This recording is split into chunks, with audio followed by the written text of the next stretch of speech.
Yeah.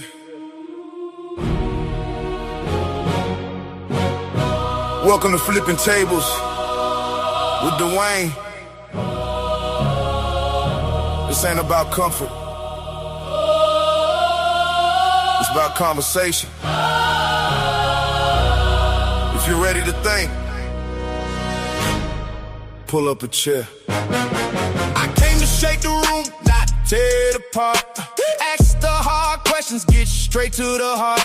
No fear in the mic, no script in my hand. Just a voice with a vision trying to help us understand. Some truths make us cheer, some truths make us pause, some make us rethink what we thought was the cause. Roll scars the moment we listen and learn. Every honest discussion is a bridge we can earn. No silence, no pretending, real dialogue, that's what change begins. We're flipping tables, not people. Breaking old habits, searching for what's true. Bring your ideas, bring your questions too. At Flipping Tables with Dwayne. The conversation starts with you.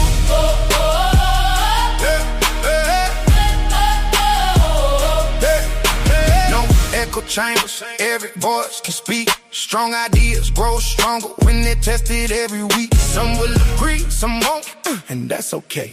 Respect can still exist when we see a different way. We're building understanding, not burning bridges down. Looking for the truth instead of chasing the crowd. The goal isn't winning every single debate. It's leaving every listener with something to contemplate. Truth over noise, wisdom over pride, character over clout. Let's bring it to the light. We're flipping tables, opening minds, turning hard questions into better conversations. flipping tables, hosted by Dwayne. No filters, no fear, just real talk. Welcome to the table. The conversation is just getting started.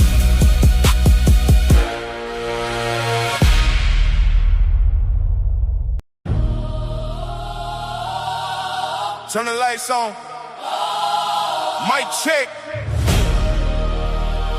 Truth don't need permission. Black Man Unfiltered Network. Let's work. This ain't a podcast. This a battlefield where the truth gets tested and the fake revealed. No sugar on the message, no filters on the screen. We say what we mean, stand on what we believe. The gray area, every angle gets explored.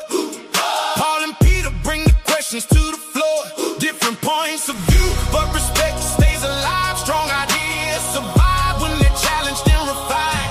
Welcome to the network, where the people got a voice. if you stand for something. Then it's time to make your choice. Real talk, real facts. No backing down tonight. Black Man Unfiltered. Bring the truth into the light. Flipping tables, turning comfort upside down. Breaking old assumptions, shaking up the town. If the truth makes you uncomfortable, let it do its job. Growth begins the moment we stop dodging hard thoughts. Battle-tested truth, our rules never fold. Pressure makes character, that's the story told. Standing on conviction when the room gets loud. Truth doesn't need permission from the crowd. Oh. We don't fear the dialogue, we don't run from disagreement. Ideas grow stronger when they test it with integrity. Mr. Boomer, our pain brings perspective. Years of life experience keep the message effective. Lessons from the past, eyes on what's ahead. Passing down wisdom so the next generation's led. Every show, every host, one mission, one flame. Different conversations, but the purpose stays the same.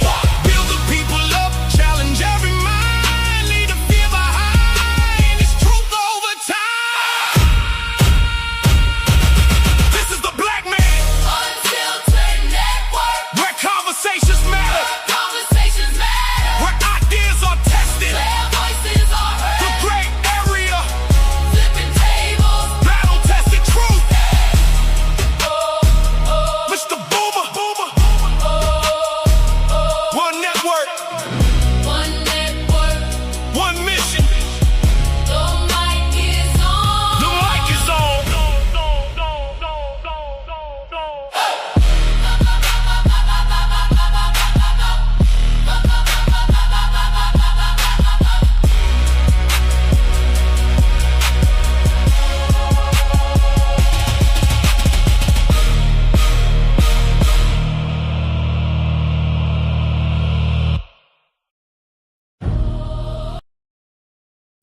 What's going on, ladies and gentlemen? What's going on, man? It's good to see y'all in the building tonight. Y'all coming in real quick and real heavy, and I love it. I love it.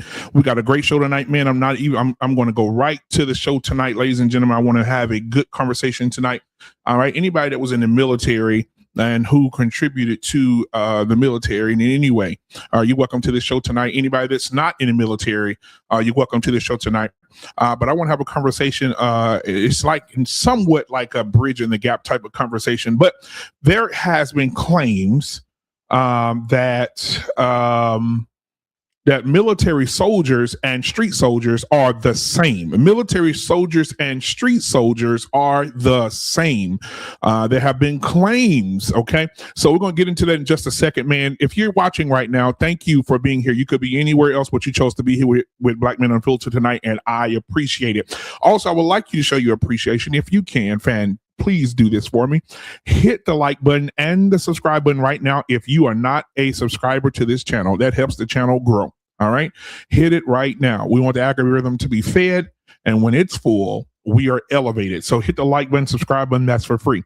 If you got a little extra change in your pocket and you want to help this channel grow, continue to grow, please go ahead and hit the Cash App, which will be scrolling at the bottom of the screen momentarily.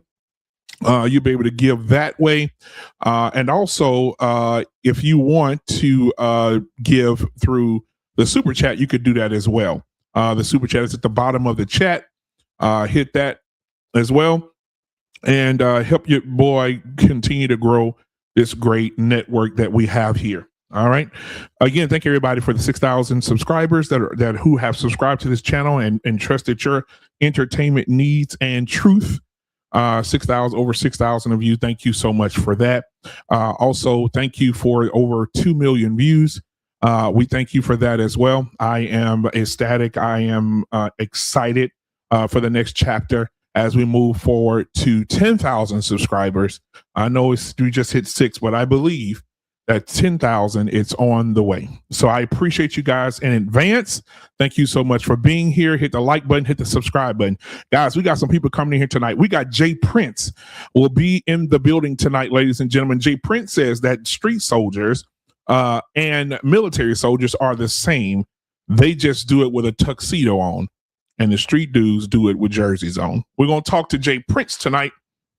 He'll be in the building tonight. We got JT coming in the building tonight. Going to be a representation for the military mindset of things. We're going to talk to him in just a second. He's backstage. We'll bring him up and have a conversation with him as everyone else prepares to come in. While I am talking to you guys, also, I'm going to put the link in the chat for you guys to join this great show tonight. All I ask in advance, please, is that you're sitting down, that you're not walking through your house. And with that you have good lighting and not in your car, in the dark, sitting in the dark for production purposes. And I want to go ahead and make some clips of this. I don't want a big black screen sitting there. So if you're able to sit down, sit still with your lights on, face in the camera on at all times, you are welcome to the show tonight. All right. If you're sitting in your car, wait till you get home. All right. If it's a loud background and your TV's on, so on and so forth, just wait till you can turn your TV off and the internet off in the background. Any dogs barking, kids running around, all that stuff. Just make sure you're quiet and so we can understand you and not have a lot of background noise on the show. All right. Now that I got all of that out of the way, welcome. All right. This show was supposed to be Tuesday. We postponed it because I had something go on in my life. And I had to switch it to Thursday, but I am here. All right. I am here. All right. I want to have this conversation with you guys. All right. Now I'm gonna go ahead and put the link in the chat. Let's see. All right. Also, make sure your microphone is not on Mount Everest. So when you come in, we won't have to deal with it sounds like your mic was donated by heaven. All right. I grew up in the church for sure. Dazed and refuge. I did. I grew up in the church for real. So if you hear that, and I can't run from it. It's been with me for a long time since I was a kid. All right. I just dropped the link in this chat. So let me make sure I'm gonna pin it here. It'll be pinned to this one, and then I'll pin it in the horizontal. Let's see what I got here. All right. Okay, there it is. Thought I lost it. All right. Join the panel here. You guys will see it right there. And it is ready to go. All right. And I'm going to pin that as well. So it'll be at the top of the chat all night. And again, thank you guys for being here. All right. Shout out to everybody. So listen, thank you for being here. Now, getting to the subject of the night. There has been conversations, serious conversations on this network in the last few weeks about the military being as gangster as some of the most street dudes in the country. And one of the things I heard, one of the things that Jay Prince is standing on is the fact that a bunch of men, a bunch of black men get into a white man's military, and the white men tell them, go into another country and kill women, children, men, everybody, slaughter them out. And they do that. All right. And one of the things that he feels that there's no difference than a gang who is Crips, Bloods, whatever. There's no difference because they go out and they do the same thing. And he wants to know what's the difference between they homeboy who's running the Crips or the Bloods or the Vice Lords to say, hey, go out and take out this family, this whole block. What's the difference between that and a white man sitting in a military uniform behind a desk in the air condition telling black men who have signed up for this war to go out and kill people, and you can't question it. You have to just take the order and do what they tell you to do, is what Jay Prince is saying. Jay Prince will be here to elaborate more on that later. All right, guys, if you want to come up on the show, you definitely can do so right now. The doors of the church is open, and the link is in the chat. Hit the link. We'll go ahead and bring you up. But remember what I said. Make sure your camera is on, and make sure you're sitting still. Make sure you have great lighting. Make sure you're not rumbling, bumbling, and fumbling around in your car. And make sure there's no background noise, and make sure your internet, if you have internet through Cricket Wireless, do not hit the link. Okay. If you have internet through Cricket Wireless, do not hit the link. Okay. I would appreciate if you guys just do that for me, please. All right. So what do you guys think that's watching right now? Hit the like button, subscribe. And what do you guys think? Do you believe that soldiers, military soldiers under the government and street soldiers are the same? Put a 1 in the chat right now if you believe those two people are the same. Okay, as JT, whenever you're ready, I'm gonna bring you up. We're gonna have this conversation before everybody else drop in here. I told niggas to be on time. This one thing about black people. Let me tell you something. One thing about black people, when I send something out to these niggas and I tell them, hey, listen, I need y'all to be here at 8 o'clock Central Standard Time. These niggas don't pop up until 9:30 Central Standard Time. And that's why you have to tell some niggas that the show started at 6 o'clock so they can be here at 8 o'clock. You understand what I'm saying? But if you guys believe that, street soldiers and military soldiers are the same, put it in the chat, right? Jay Prince believes that they're all the same. Jay Prince believes that they're all the same.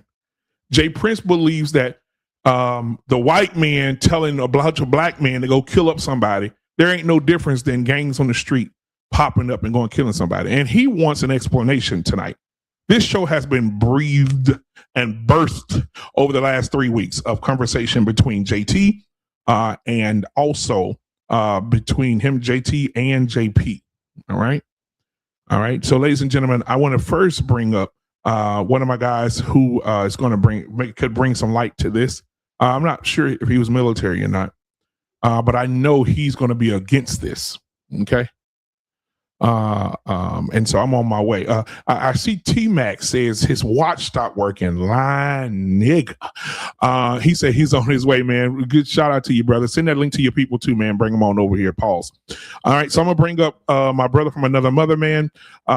He's also in the great state of Texas. And so we're going to bring up the one and the only, and could be dating right now, because 3 weeks ago I did a match and make with this guy and I hadn't heard from him. So maybe, just maybe, they've been talking on the phone. Let's see his expression when he comes up. Ladies and gentlemen, put your hands together for the one and the only. Roker's son is in the building tonight. What's going on, my brother? What's going on with you, man? It's good to see you. What's good? What's good? What's good? Chilling. You said I'm gonna be against the topic of what? I know how you feel about government and white men telling black men to go shoot and kill up and blow up shit. No. It's well, y'all assume, because y'all assume I'm a militant. I've been called militant since I was a little kid and shit. So I'm not. Thanks, slaves. I'm just. Now, before you continue, man, I got my other brother in the building tonight, man. Ladies and gentlemen, for your viewing pleasure only, all the way from the great state of Michigan, the one and the only. Put your damn hands together for JT in the damn building, ladies and gentlemen.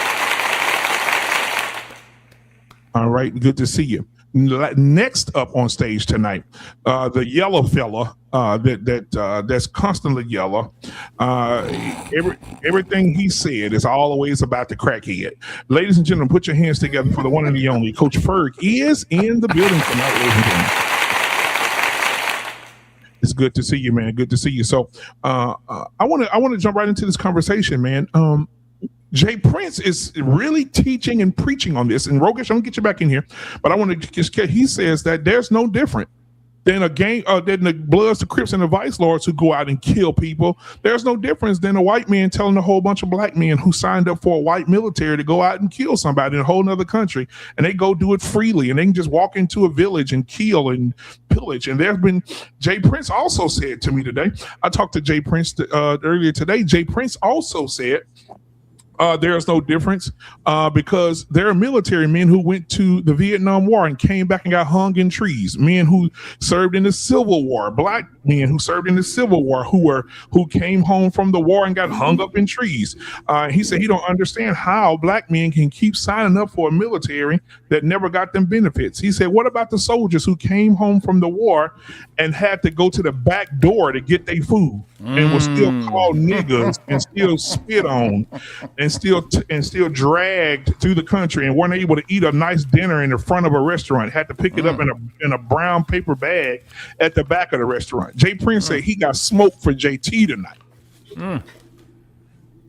How many of y'all pro-kilitary on here, though? You know, so are y'all pro-kilitary? So I'm gonna let Rogish go first, and then we'll go around. Jay Prince said he washed it clothes. He'll be here in a minute. Rogish, what are your thoughts?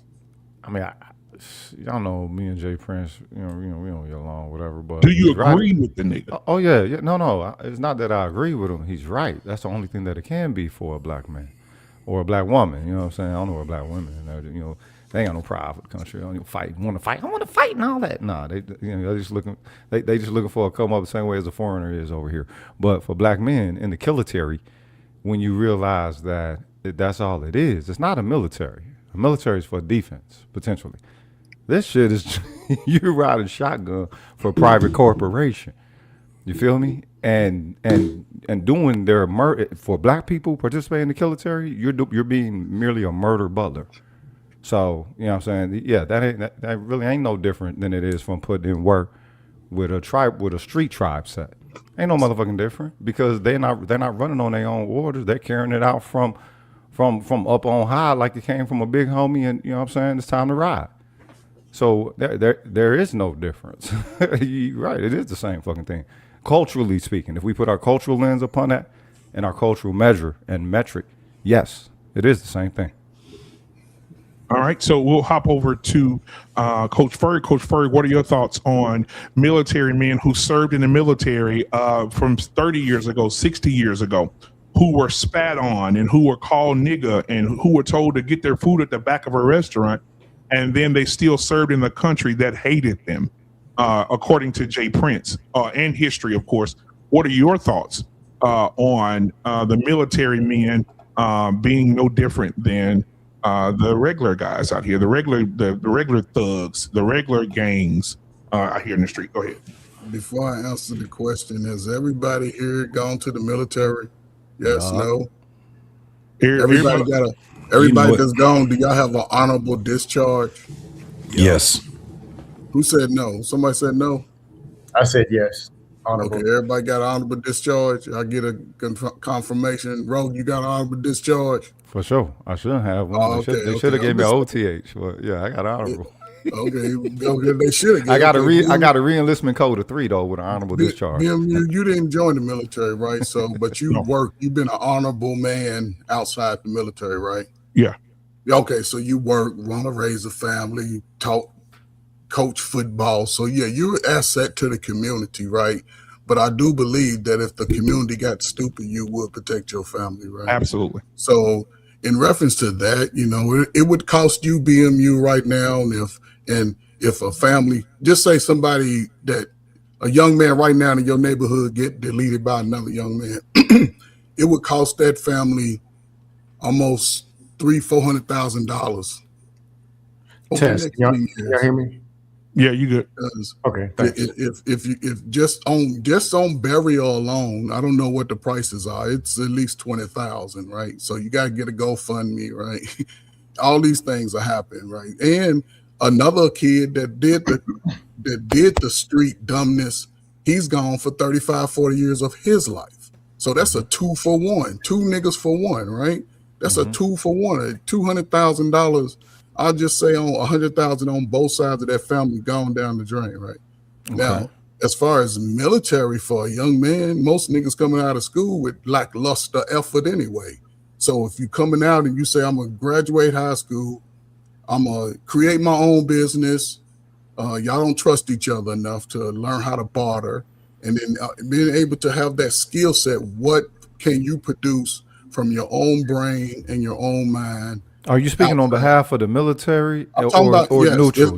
You sound neutral right now. I'm just comparing the two. You're not comparing it because you didn't present the military perspective with nothing. Because the military perspective is one. I'm not there yet. Okay. I'm not there. I'm still in school. I'm still a young man coming out of high school. Don't know what the hell I'm gonna do. So you're gonna set a negative disclaimer for the street. I'm gonna set a comparison. I'm gonna set a comparison. No. Use the metrics that Jay Prince brought. Graduate, but Jay Prince is a 40-year-old nigga who's been committing petty crimes. Yeah, but hold up.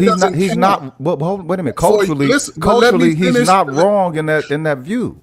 Now, Rogish, well, I'm gonna let you respond to him, but I'm gonna let him land his plane first. Go ahead. That's why I want to paint the picture, because it ain't an easy picture for a lot of people. To a guy that's coming out of school, he has no skills. He's lackluster in his effort. He don't know his daddy. The situation, or he could have both parents and they've just been working jobs in the factories, 9 to 5, mundane routine, check to check living. That's one kid. Then the other kid, he's a pretty good student, aptitude, C, B average, respectful. He don't really want to go to college because he understands the price. So he joins the military. He's good at a skill. Even in learning this electronics, you can do in the military for 3 or 4 years, get paid $25,000 for the next 3 or 4 years. Get out, let them pay. Everybody talking about college or skill trade. You can go to either one, get paid for that. You can get you a house, you can get you a car, you can get you a family. All of this by the age of 26, 27, and over the next 30 years of your life, you'll probably make maybe $1.5 million. We talking about you're not trying to recruit nobody. We're talking about what it means. We're talking about what it means to go out there and get a life, cuz that's what we're talking about. But not everybody is going to get a life. People misunderstand that. No. That is the perspective. The only reason why you bring up the perspective at Ford and live it and take a chance on your son or daughter being jealous. You have to choose the two. No, most people in the military that I know, have heard of, these guys that I've met, they don't believe in losing.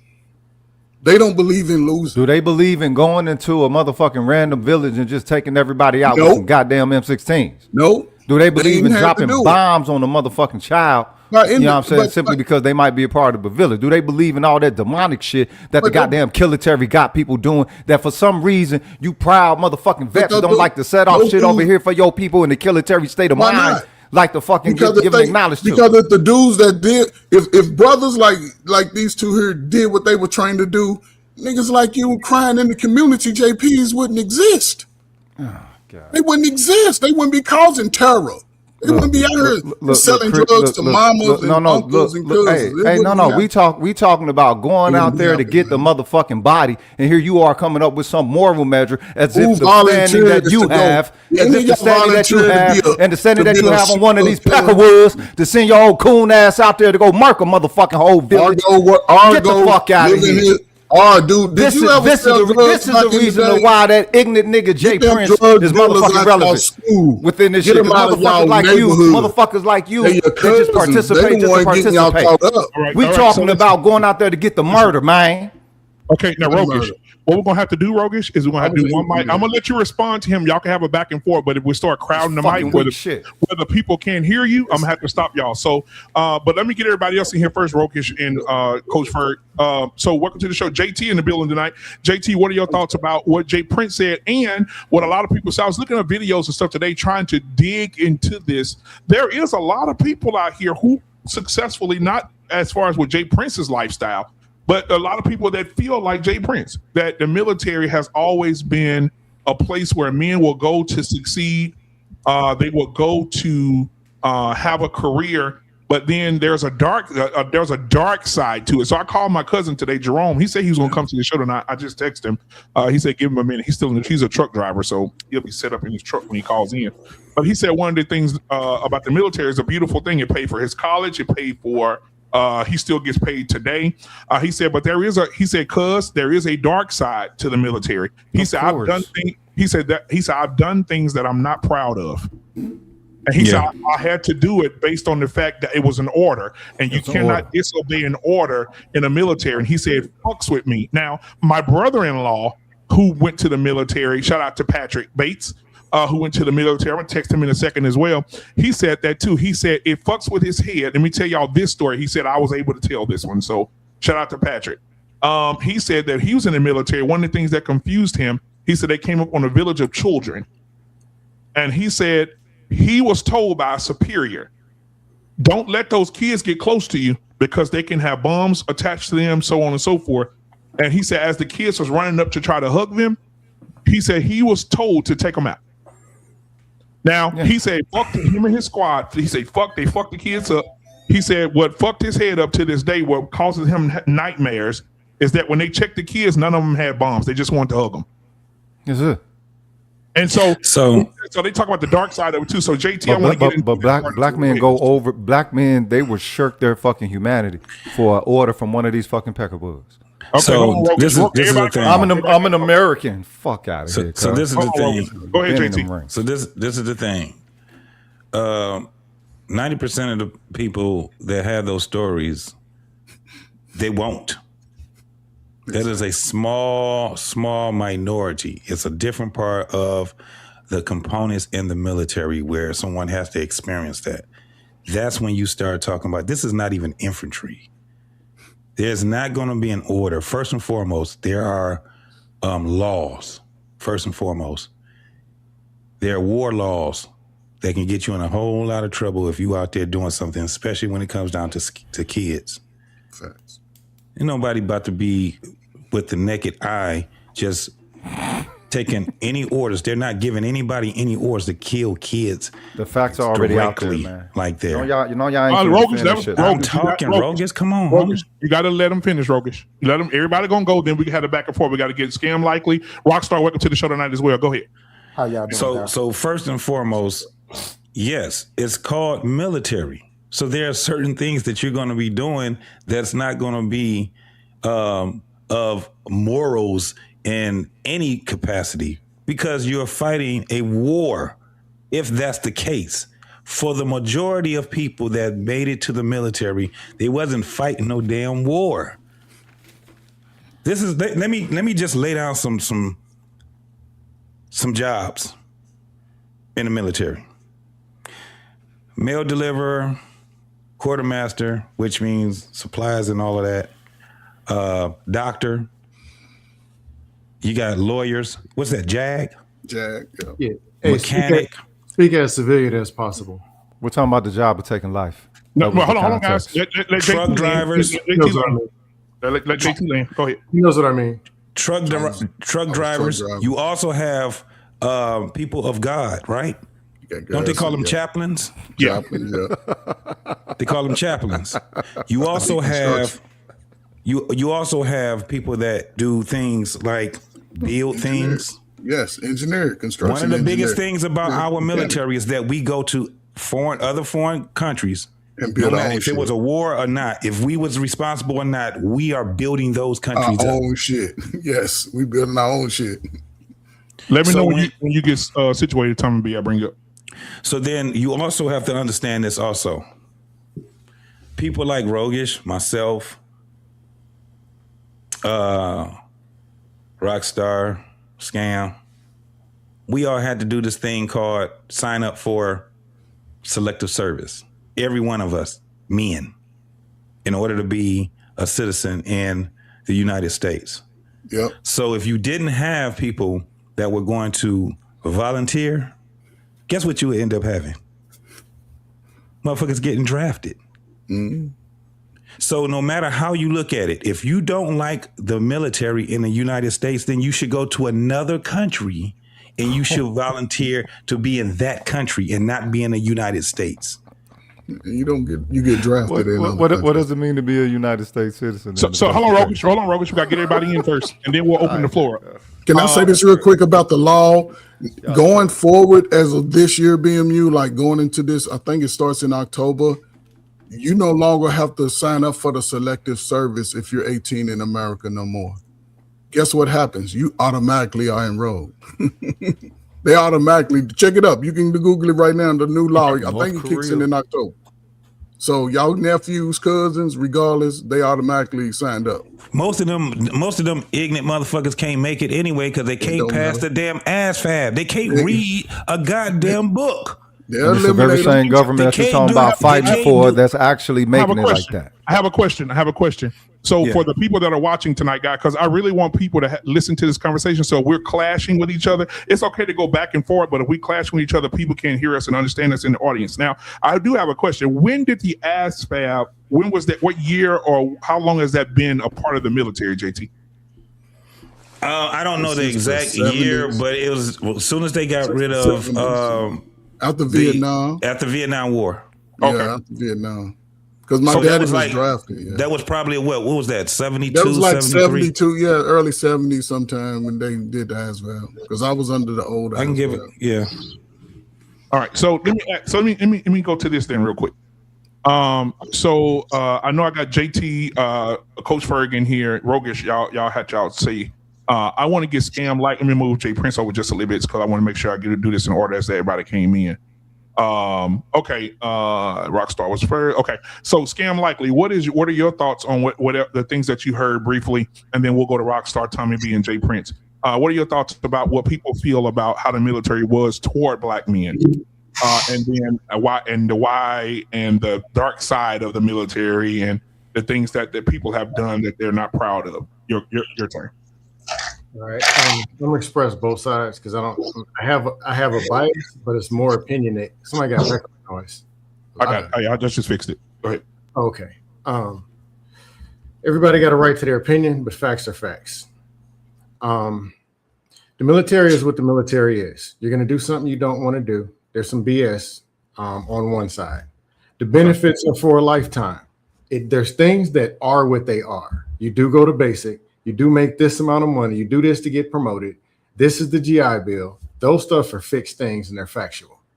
There's some things that change. You might get deployed. You might not. You might get this job. You can pick those are factual things. And if you have a teenager or if you're looking at it as a career, look at your life. Look at how this can benefit you, regardless if you're black, orange, purple, or green. If you, as a black man, say, hey, I can do something with this and this can make me, my life, my family and whatever better, then you might want to look into going.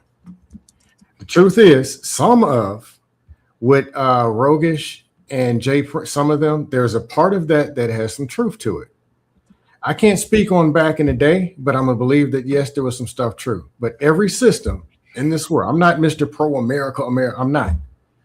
America's fake. It is. Every system within it, education, food, all of them, they got some problems. My suggestion or opinion, we need people we got to operate in this system one way or another. I suggest people who believe that they can do something to make some change. Yes, it comes with a cost to get in and try to make some change. The other part, I'm trying to be as brief as possible. Okay. Military versus street. When you throw the white man in the sky and say and use that as your crutch for don't want to join this or white man this, white man that, somehow your electricity is black all of a sudden. Your water and every other system somehow that you participate in, or your taxes are somehow black. Or when convenient, everything over there is black.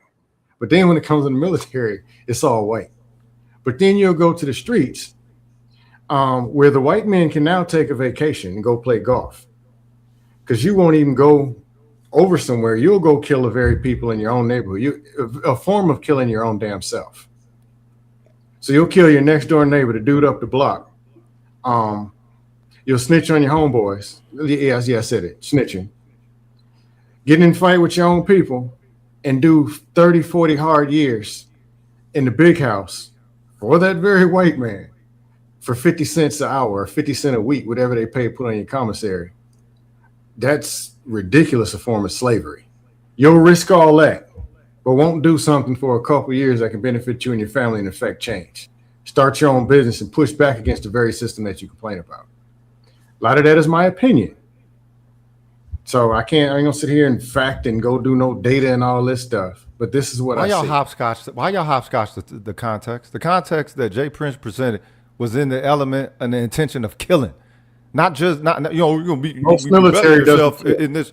No, but that's what he brought up though. Why you let them skate all over the place? Rogish, I promise. Because he's gonna start yelling, I ain't gonna get the mic anyway. Hold on, scam likely. I got it. So what we're gonna do is Rogish, when we are done and everybody has said their piece, and because Scam Likely is about to land, we're gonna get Rockstar, Tommy B, J Prince, and then we can open up the panel and have this whole full conversation and have the back and forth. But I just want to make sure I get everybody's perspective first before we do that. Can I do that, Rogish? Yeah. All right. Let's go. I appreciate it, brother. Thank you so much. So Scam Likely, go ahead and land, and then we get to Rockstar. I'll say this and land. You're welcome to join and do as you please. If you want to join the street military, and everything, and I'll say this, every military person ain't going out on a boat killing somebody or on a plane. They're not. Just like every street person is not out there smoking somebody. They're not.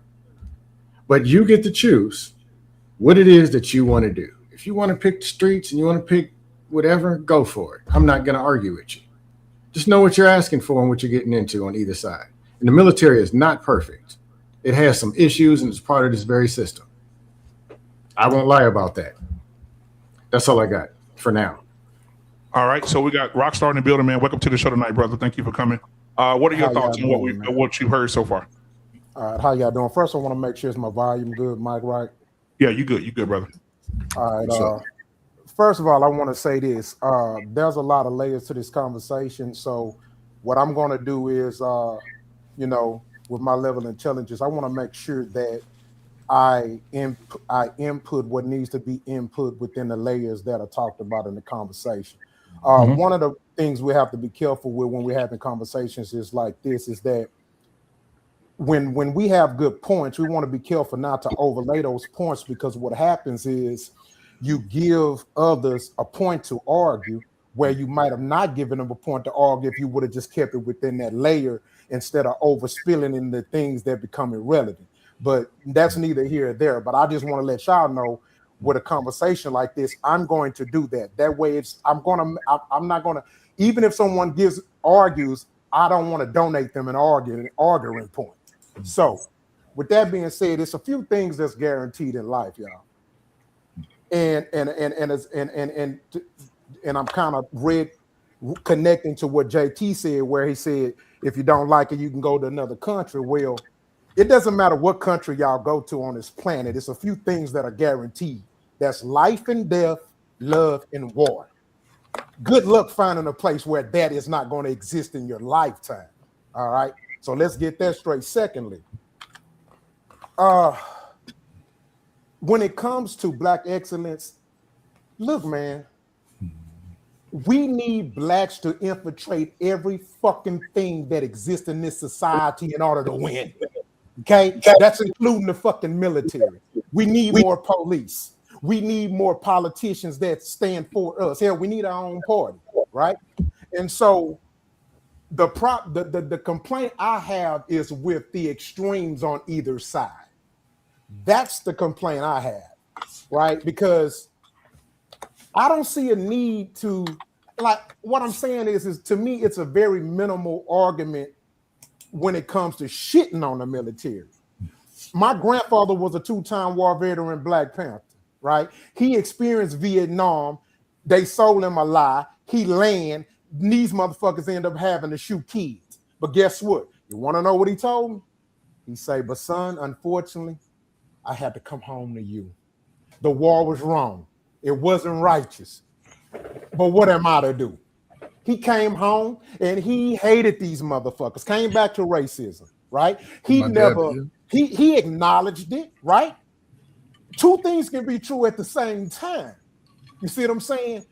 But let me tell you something. When I see a man or a woman in the military uniform, especially Black, you know what I do? I don't give a fuck what I'm doing. Thank you, sir.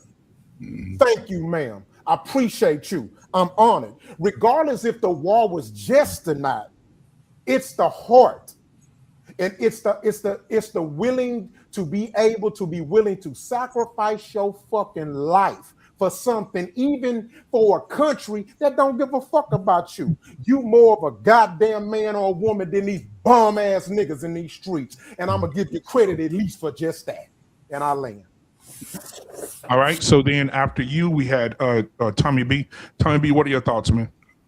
Tommy, why you look so sweet? What's up, everybody? What's going on, man? So I found it interesting that Coach Ferg kind of qualified everybody for the military, but you didn't qualify everybody for the streets. For some reason, we think because we're this complexion, we know the streets. And it's just not the truth.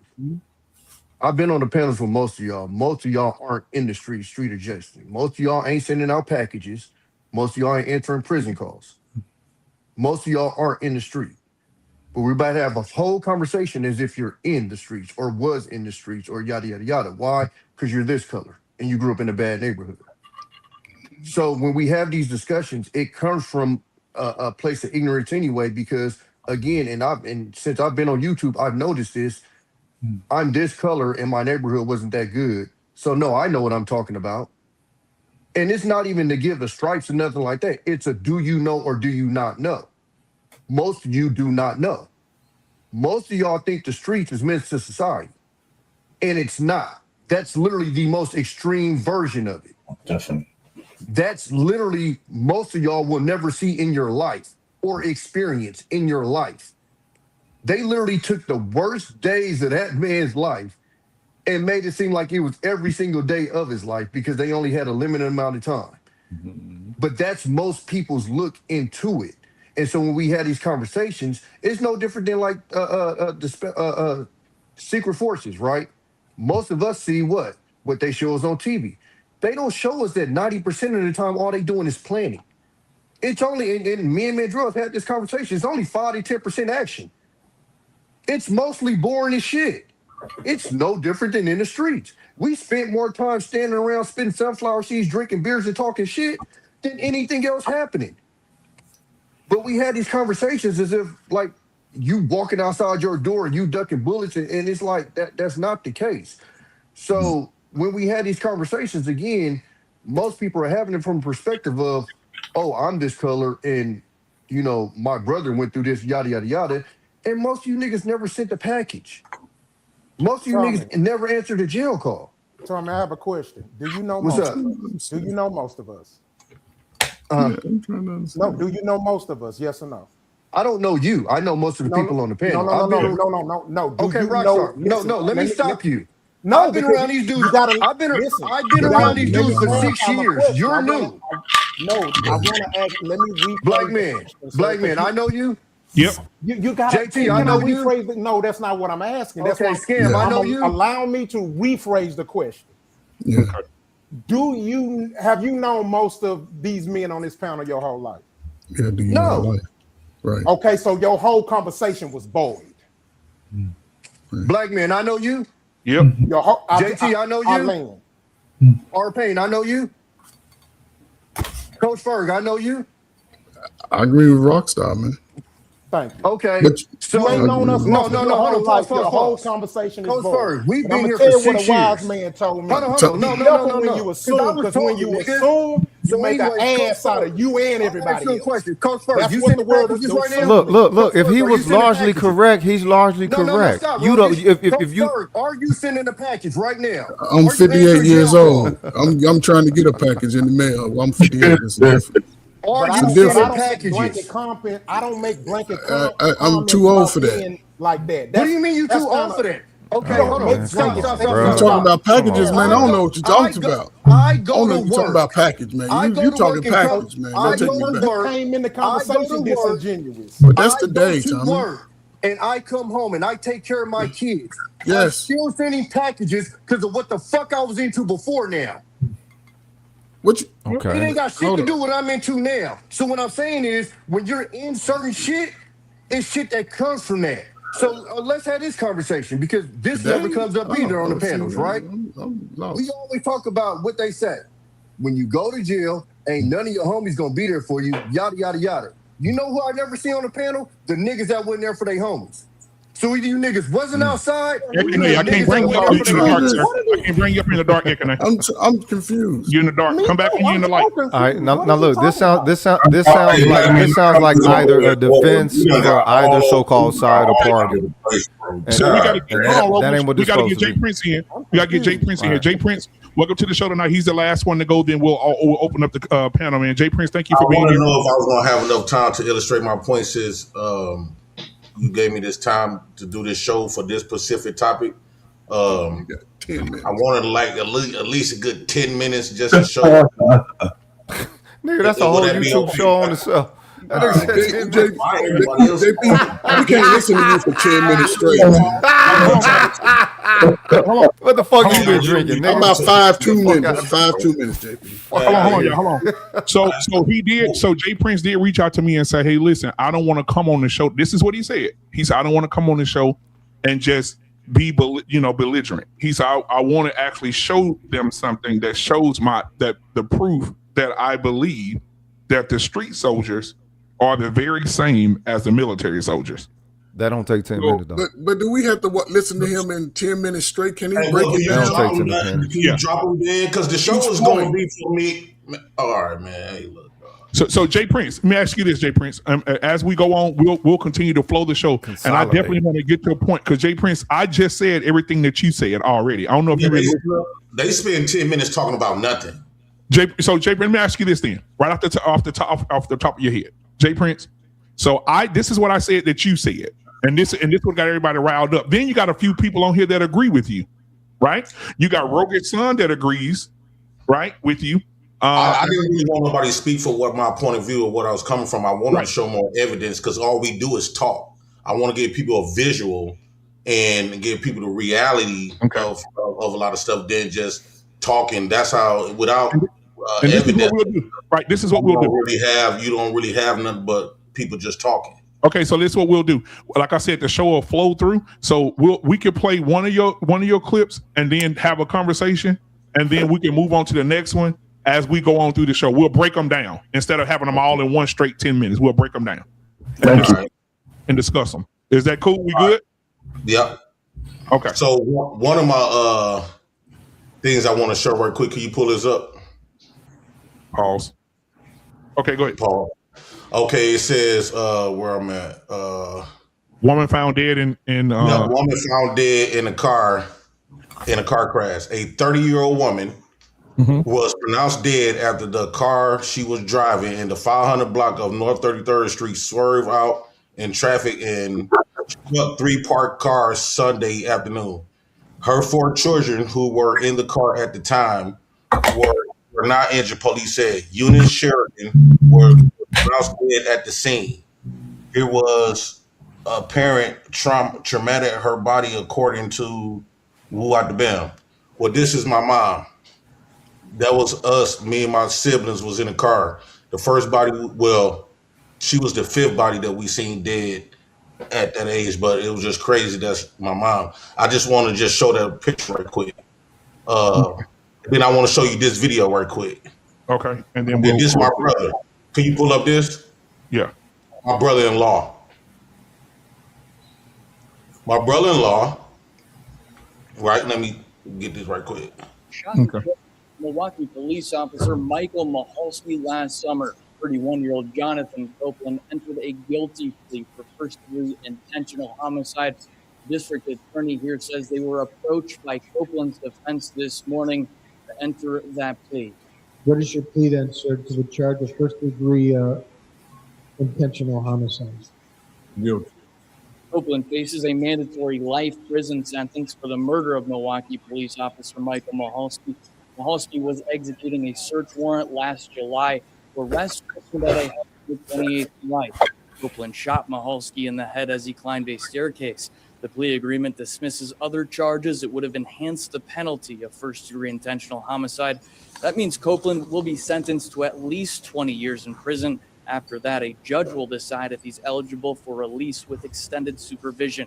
Here's District Attorney John Chisholm, followed by Copeland's defense. When it comes right down to it, first-degree homicide is a life sentence, and so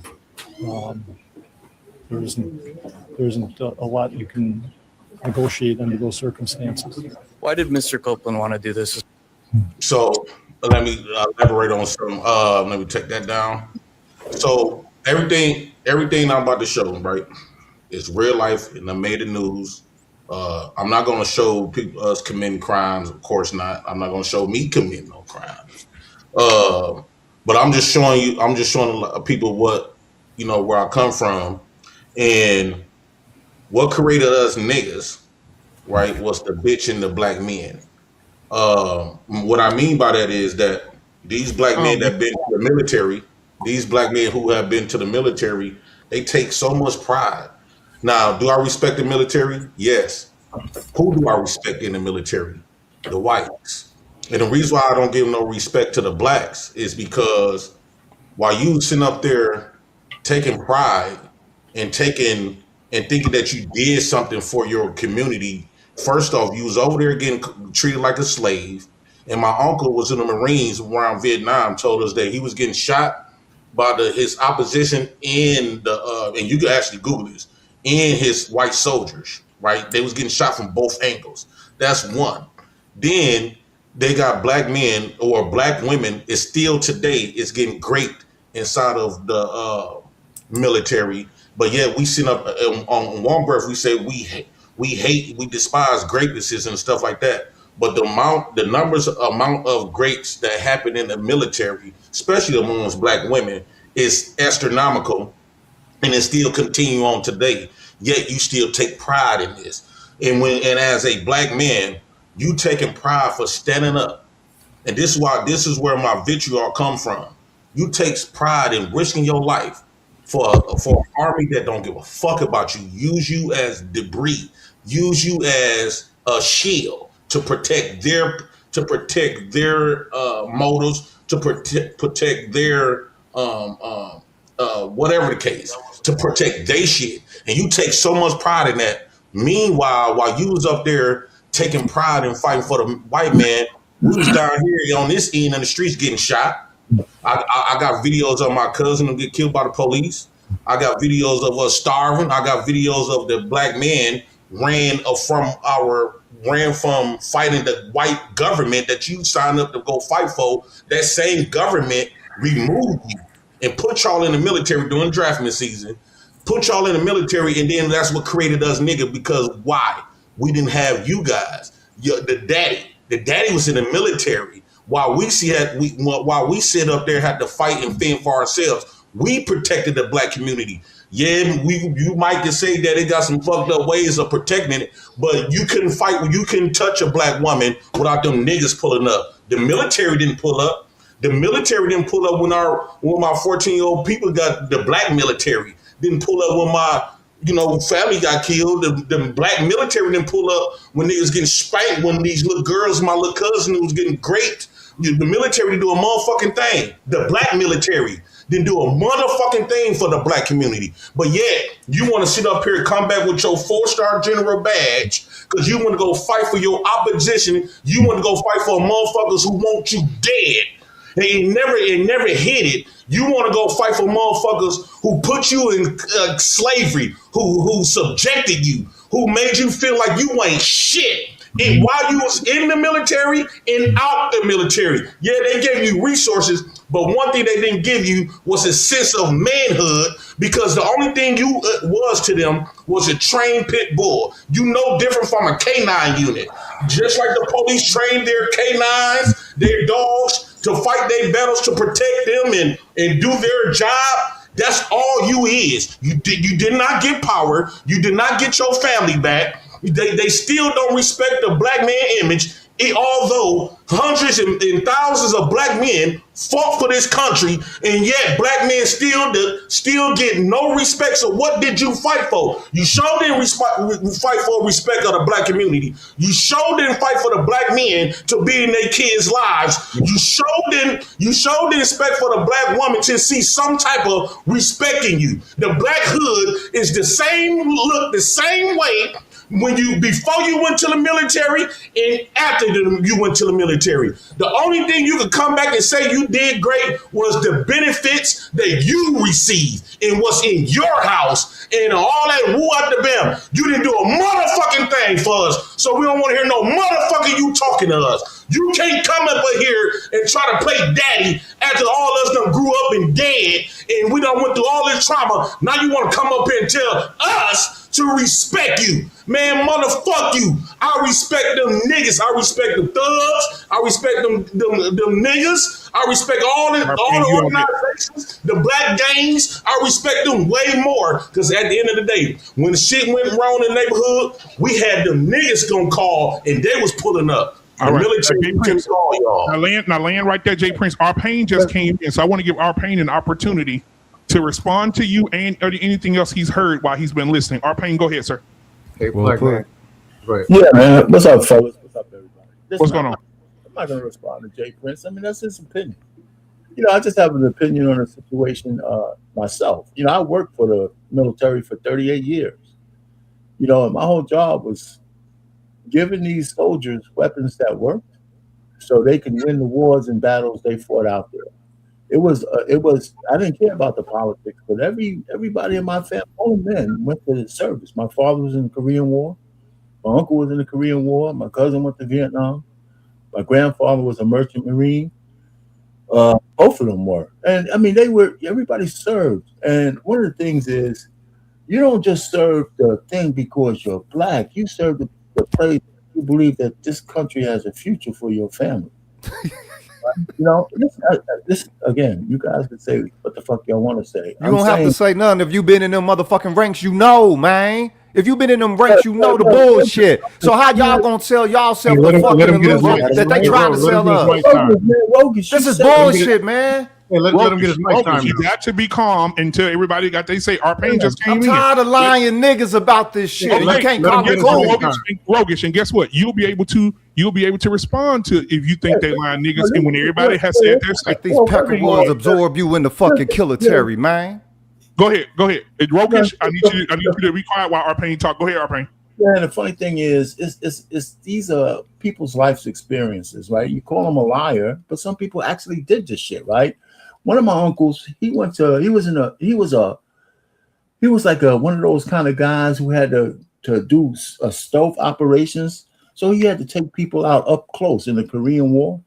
And when he came back, the army and the military wasn't there for him. He got hooked on heroin, all that shit. He was down bad because instead of going this way and getting all the benefits for what he did, they left him abandoned. That's true. And I didn't find out that this fucking guy had all kinds of medals. until I read his obituary at his funeral. I said, God damn, man, my uncle was a warrior. You know, and so that's the shame of it all. But that's different from the man himself who said he went through this thing and I'm going to do this for the country in hopes that someday we can reap the benefits that the country has to offer. That's it. Now, I told my daughter, and, you know, she, you know, one of my oldest daughters, she said, well, you know, I don't think I want to.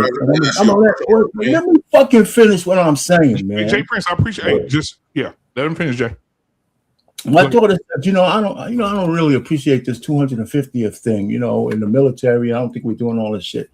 And I said, well, everything you got, everything that I've been able to afford you is because I got a paycheck from the Department of the Army for 38 fucking years. Pay for your college. It paid for everything you wanted to do in your life. It pays for all the stuff that sets you up to have your own life in the future. You could be a liberal, you could be all this stuff, but the military, the job that they gave me is what I used to give you a life. It took us out of Harlem. It took me out of the Bronx. It took me out of this. And that's the thug side.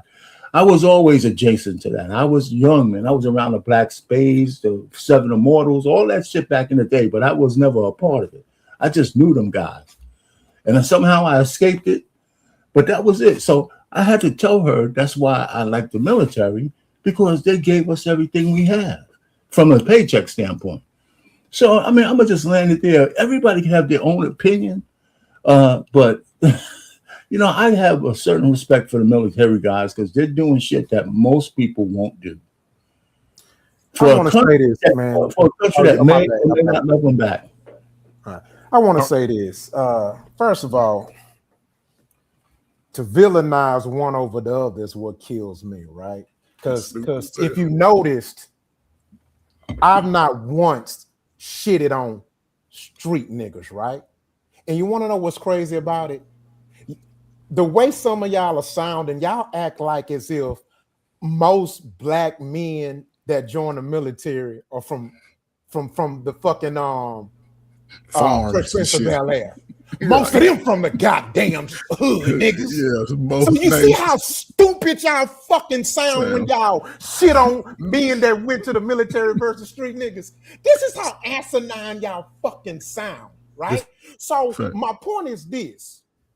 It's not about, see, when we're saying military over street military, we're talking about who has more discipline, who's in general overall more stand up, who's in general overall more manly, who's in general overall understands law and order, even if the law is not being fair to you, right? Right. You see what I'm saying? See, the metric was being sent out on a murder route. That was the metric. How the fuck are y'all speaking for your stars? The metric was speaking on being sent out for a murder. The whole route for being a soldier. The whole route for being in a fucking war. Wait a minute. How the fuck are y'all speaking for after the fucking military? Y'all some fucking coons, man. Rockstar. I got some. Rockstar, I got someone who wants to say sycophants. Rockstar, you're a sycophant, homie. You a fucking sycophant, and all the rest of y'all up here sucking military dick. Discipline. Hey, but listen, while they gone and calming down, I got a $6 Cash App here that I just got, and they said, "What's the difference between a street thug and a military thug?" They said here, a military thug is a trained thug, rather than an untrained thug that's on the street. That's elementary. I want to say something. I want to say something. I got a question. Let me give you an example. Hold on. Let be a mute. Let me give you an example. I got an analogy that'll kill that shit, right? Okay. Let me ask y'all a question. If you go to Walmart and you steal something, appreciate you, JT. I got you. Is it illegal? What will happen? You will go to jail. You're a criminal at that point, right? Facts. But if I go in there and I pay for it, I'm a legal, law-abiding citizen. I don't go to jail. See how that analogy killed that bullshit that they just said? Scam don't agree. I mean, that's cool. Well, didn't that's say I cool, don't but agree. hold on. I saw your face. I'm sorry. I didn't mean to speak for you. My bad. No, it's something else. Something different. Disingenuous. You don't go to jail. You get a medal, motherfucker. Disingenuous. I'm thinking about saying disingenuous. That's reality. Hold on, because y'all can't even hold to the presented context. Y'all can't even hold to the presented context. Doesn't sound fair. You can't even hold to the presented context. So go The ahead. very first thing y'all started doing was bolstering what the positives of the military was. That's the very first thing y'all started doing. Rogish, he's his bladder been leaking. Rogish, go ahead and say what you got to say. Then we'll get Tommy because Tommy has something. The very first thing that these motherfuckers started doing was bolstering how positive the military is before you get into the aspect of it being a fucking military. What's a killer? You're not there. You're not just there to learn a trade. That's what you do. That's what you did. You're trying to present this shit to black people as some. You know what? This is a way where you can do some positive shit. They send your ass to motherfucking kill other people that don't fucking deserve it. And why the fuck you ain't got the humanity to be able to grasp that? Can I ask you what? I'm not fucking done. I'm not done, cool. I'm not fucking done. We talking about being motherfucking sit on a goddamn mission to take some lives. It is no different from when the white boy send your Mark monkey asses out there to go do it than when a homie or a big homie send you on the run to go take care of some fucking ops. That's what the fuck we talking about. We ain't talking about benefits. You fucking coons.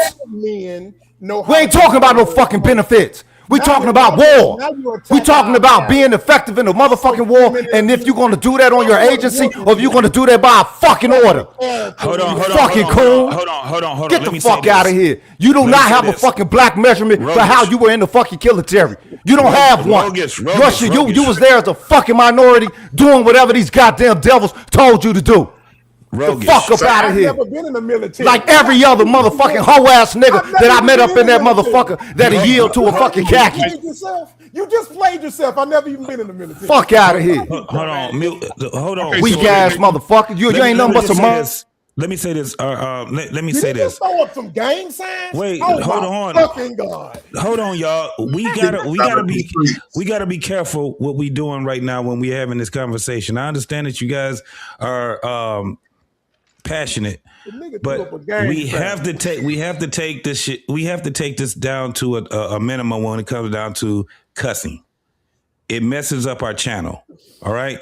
When we got too many F-bombs, we got too many cuss words, it messes up the channel. So we have to tone that down. You know what I'm saying? Because we're not just here just having conversation. Also, this is for our audience also. So please try to minimize your cuss words. Agree. Can I say something really quickly? What Rockstar said. Can I ask a question? I think that when we talk about military, they go out here, you can delete and stuff for free legally.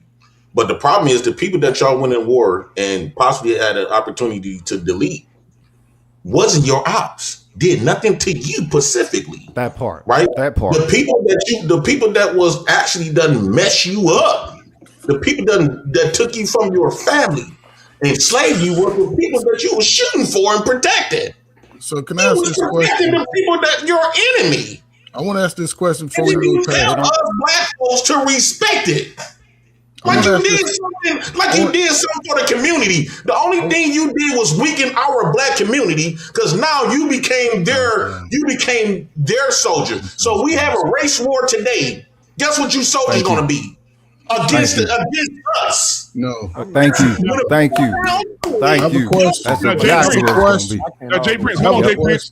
Scam. So I guess we should have black cops. Black cops used to kill us, but I guess you say we shouldn't be cops either. But we hold on, Rockstar. We have two questions here. Scam likely has a question first. He's going to go ask his question uninterrupted. We'll talk about his question. Then we got Coach Ferg right after that. Go ahead, Scam. And before we do that, man, I want to give a shout out to my brother JT. What We Know podcast, man. He gifted 5 What We Know podcast memberships, man. I appreciate that, brother. 15 of them. So I appreciate it, brother. I appreciate you, man, very much. But go ahead, Scam. Right, let me know when I can go, BMU. Oh yeah, Tommy, I got you. Go ahead, Scam. Yeah, the question was for Tommy.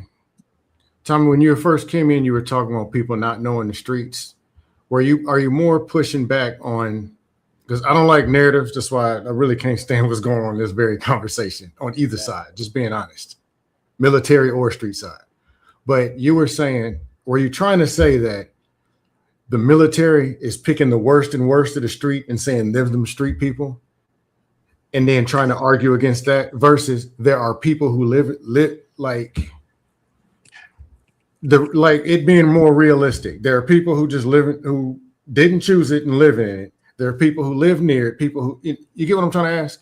So I was trying to finish a point, and then as you seen how the panel being going, I got railroaded. Yeah, go ahead. So part of the point was it's easy for us to see people who haven't served and easily judge them because it's like you're on the outside looking in. But it doesn't happen the opposite way, as we just saw on the panel when people want to pump fake and act like they was. So what I'm saying is, if you was, you was. If you wasn't, you wasn't. I could care less. You know what you was into. What I was saying was, again, like I was in, but I can't fake like I'm special forces because somebody like Mandrella come over and read me, and he was nowhere around me in the military. But it's common sense. Okay, you're talking about the layers. What I'm saying? Yeah. And levels. Okay. Yeah. So that makes sense. The other part, what I was going to say, because I'll show you the other side of it. So what you were saying, Jay Prince, I did 4 years. I ain't shot not one bullet towards nobody. I also don't come out with the cake that you're talking about, so I don't fit what you're talking about. I get what you're talking about, and I'm not going to lie to you. Have you had a bullet shot at you? Yeah. I got you. Nah, nobody shot at me either. The mentality that you're talking about, I see come more from like the lifers than the people that got in and got their 204 and got up out of there. But I do recognize the mindset that you be talking about, especially from like the lifers. But a lot of your view is kind of what I was saying from the opposite side, right? You're looking at the sensationalized part of the military. Most people that join don't go through none of that. The majority. There's specific jobs where you're put in those situations, but you got people in there that's nurses. Hell, we had people in there that's barbers. They cut hair. You know what I'm saying? So again, when you're on the outside, the way that they promote the military is they show you the action. The same way that when they make movies about the hood, they show the action. You get what I'm saying? So when you're making your comments, you're basing it off of what we're seeing. We're seeing the movies. It's bang, bang, bang all the time. When most of the time, dog, we sitting around doing dumb shit. We wrestling. We talking shit. You know, like literally not even playing. You get what I'm saying? So what you're speaking on is the same way that people speak on the street. You're talking about that itty bitty part of it that sees all of what you're talking about, and then you're kind of talking about it as if it's the entirety. Tommy, how do you feel? Hold on, we're speaking about when the order comes. Let me close out my question. The order, the order. Wait a minute, the order to put in the work. Rogish, what are we talking about here? Can I get a clarified? Scam. Okay, what are we talking about here? So Rogish. Then I'm gonna close it out. Like this too. Hold on, I'll put it like two. This is another misnomer, right? Most quote unquote gang killings have nothing to do with the gang. It's personal beef. Perfect example. Nipsey Hussle wasn't a gang killing. That was a man disrespected by another. It had nothing to do with gang politics. Right. That's most of those killings. It has nothing to do with you this. Well, it used to be. It used to be if you wore the wrong color. Now the kids.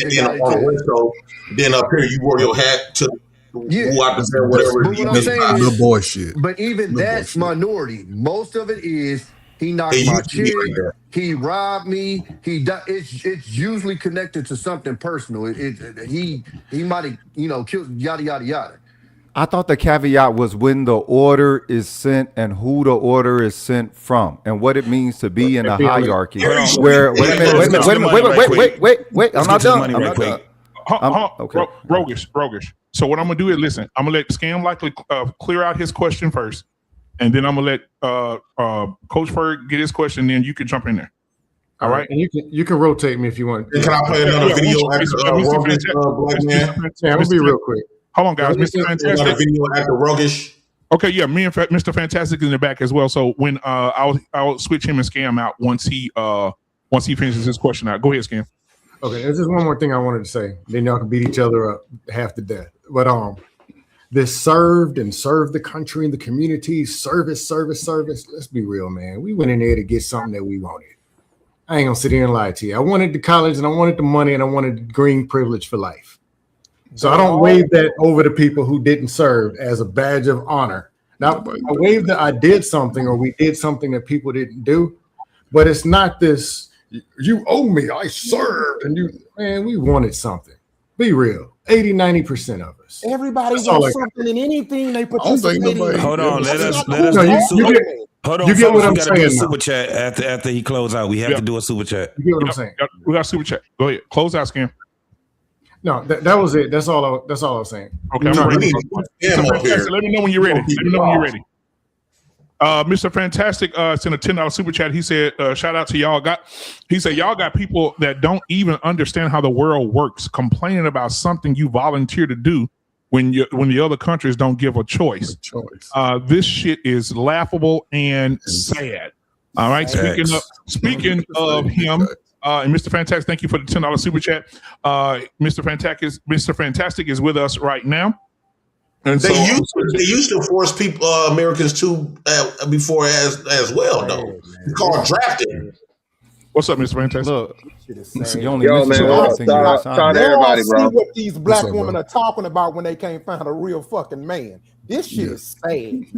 Oh shit! Here we go. Before you do that, before we go into that, Coach Ferg had a question. Then we go back to do we get Mr. Fantastic? He just came in, and Jay Prince will play the second vid. Okay. Real quick, so I got sort of confused in a sense, right? Because we all have a journey through our life. But the question I want to ask in reference to what we are seeing, right? Because I've seen snippets of a person's personal journey through his own life, whose family members were experiencing. He was just experiencing the trauma from that, right? But the question I want to ask everybody is like, throughout your life of existence on this planet, living in this state, have you seen other people taking y'all out, or just people that look like you who've similar vicinities? Because I'm looking at like most young men over the last 40 years. I'm the oldest guy here. Most men that have joined the military that gone in their years, they're probably a couple 100,000 ahead financially and things like. If they done things right, then most people who either didn't graduate or dropped out of high school. Is the measurement benefits, or is it being sent on a mission to kill? Wait a minute. What do y'all think the military is for? Take each other out. So here's Y'all said it was my turn, right? Can I go real quick? Hold on. Jay Prince, I'm gonna get your video ready. But Jay Prince, Mr. Fantastic, y'all all over the place. Mr. Fantastic, go ahead. Yeah, what up, man? Shout out to everybody, man. So again, man, you got a lot of people that's talking about shit they just don't know nothing about, right? I don't like hockey, so I don't speak on hockey. You know what I'm saying? I don't fucking scuba dive, so I don't talk about scuba diving. So you have people that have a very, very limited scope of just how the world works itself. Again, I'm gonna say it again. I already said it in my super chat. Every fucking nation has a military. Everybody does. The foundation of any society and civilization is a military. So to call it a kilitary and all this fucking bullshit when it's something that's literally been done since the beginning. Passive aggressive. So again, I'm not passive aggressive at all, brother. I directly said what you said, and brother, listen, you're doing all this woofing and hollering for nothing, brother. Just relax. Ain't no woofing and hollering. Ain't no woofing and hollering. The context is being sent on a murder mission, and all y'all want to big up the kilitary and get on defense as opposed to sticking to the context. You being sent on a murder mission is no different from being sent on a murder mission when you're participating with a street trial. Just because a white man do it and y'all love being under the white man's nuts, that don't make it honorable. So Roberts and Fantastic had a conversation. Roberts and Fantastic had a conversation. Go ahead. Yeah, so I laid my premise for a reason, right? So principles and premise, right? So if it's something that everybody does, it's not anything that's just unique to the fucking United States, you fucking genius, okay? It's not even something that's just unique to fucking this time. I'm gonna say it again. Historically, nobody disputing the relevancy of the military. Nobody disputing that.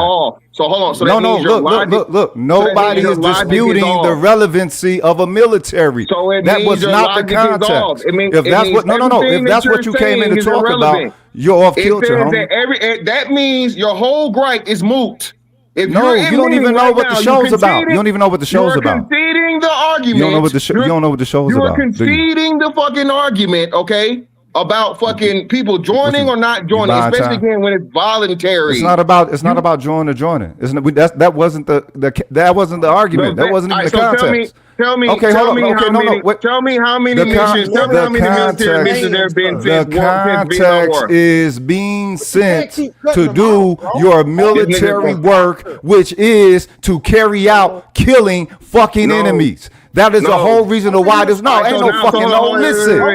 nobody in here just shitting on the military. But you motherfuckers get on your reflexive goddamn coon ass reflex, and here you go try to protect Mouse's nuts.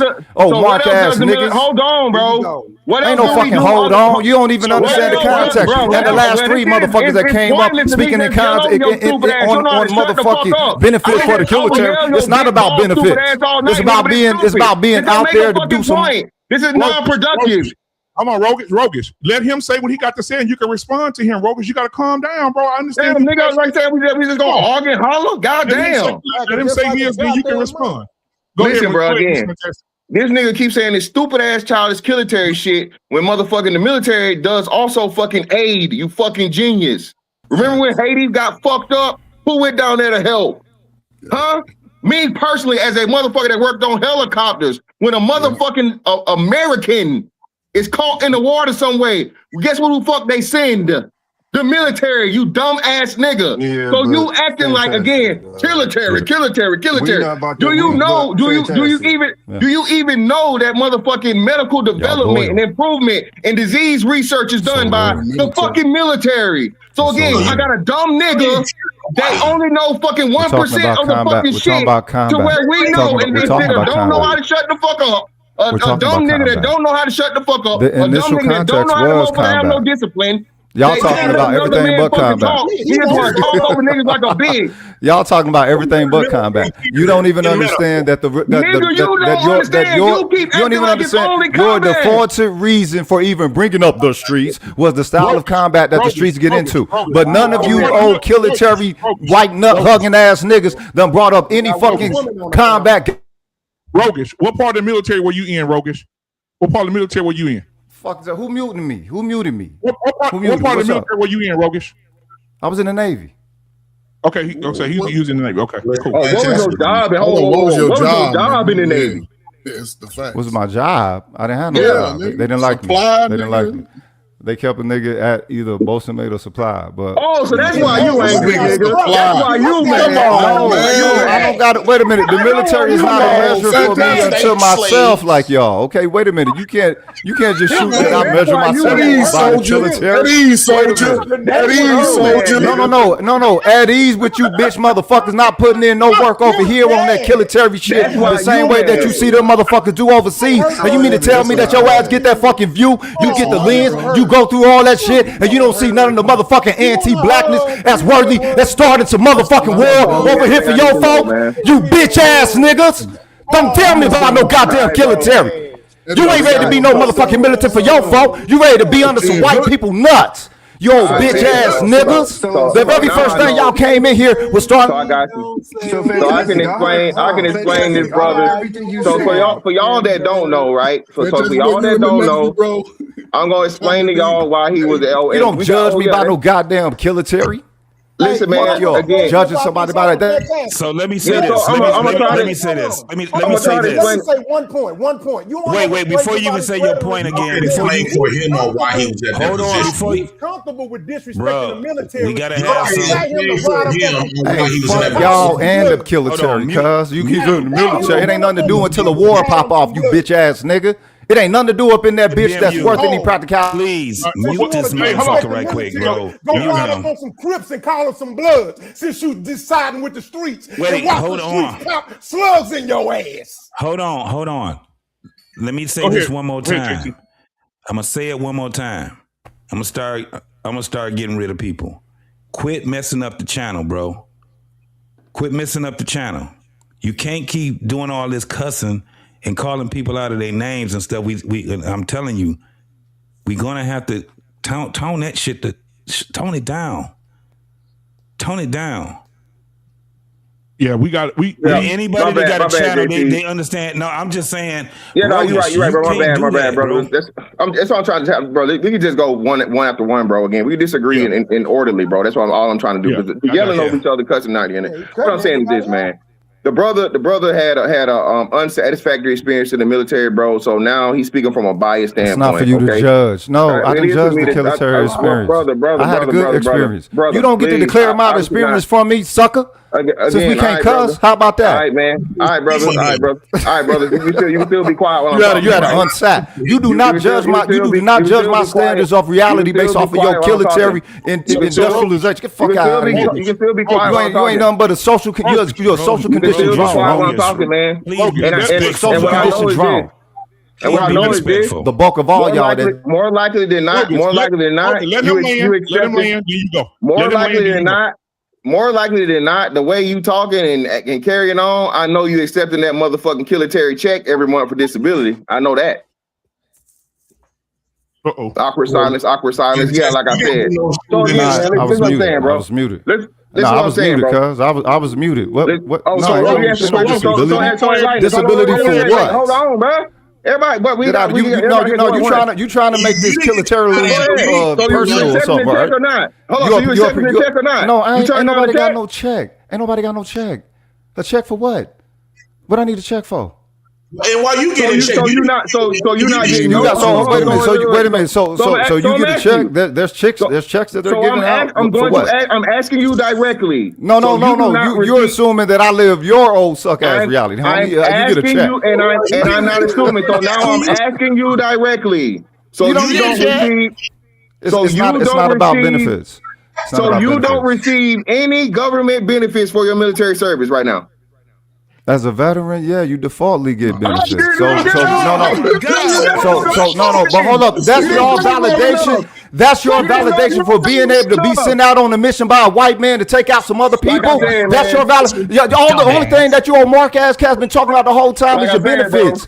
Y'all ain't nothing but some coons, cuz new age coons, homie. And all you want is that white scrotum canopy so that you can lick upon the entire time of your life. And you want to charge people to be in some form of honorary what unto that. And you can't come over here and create none.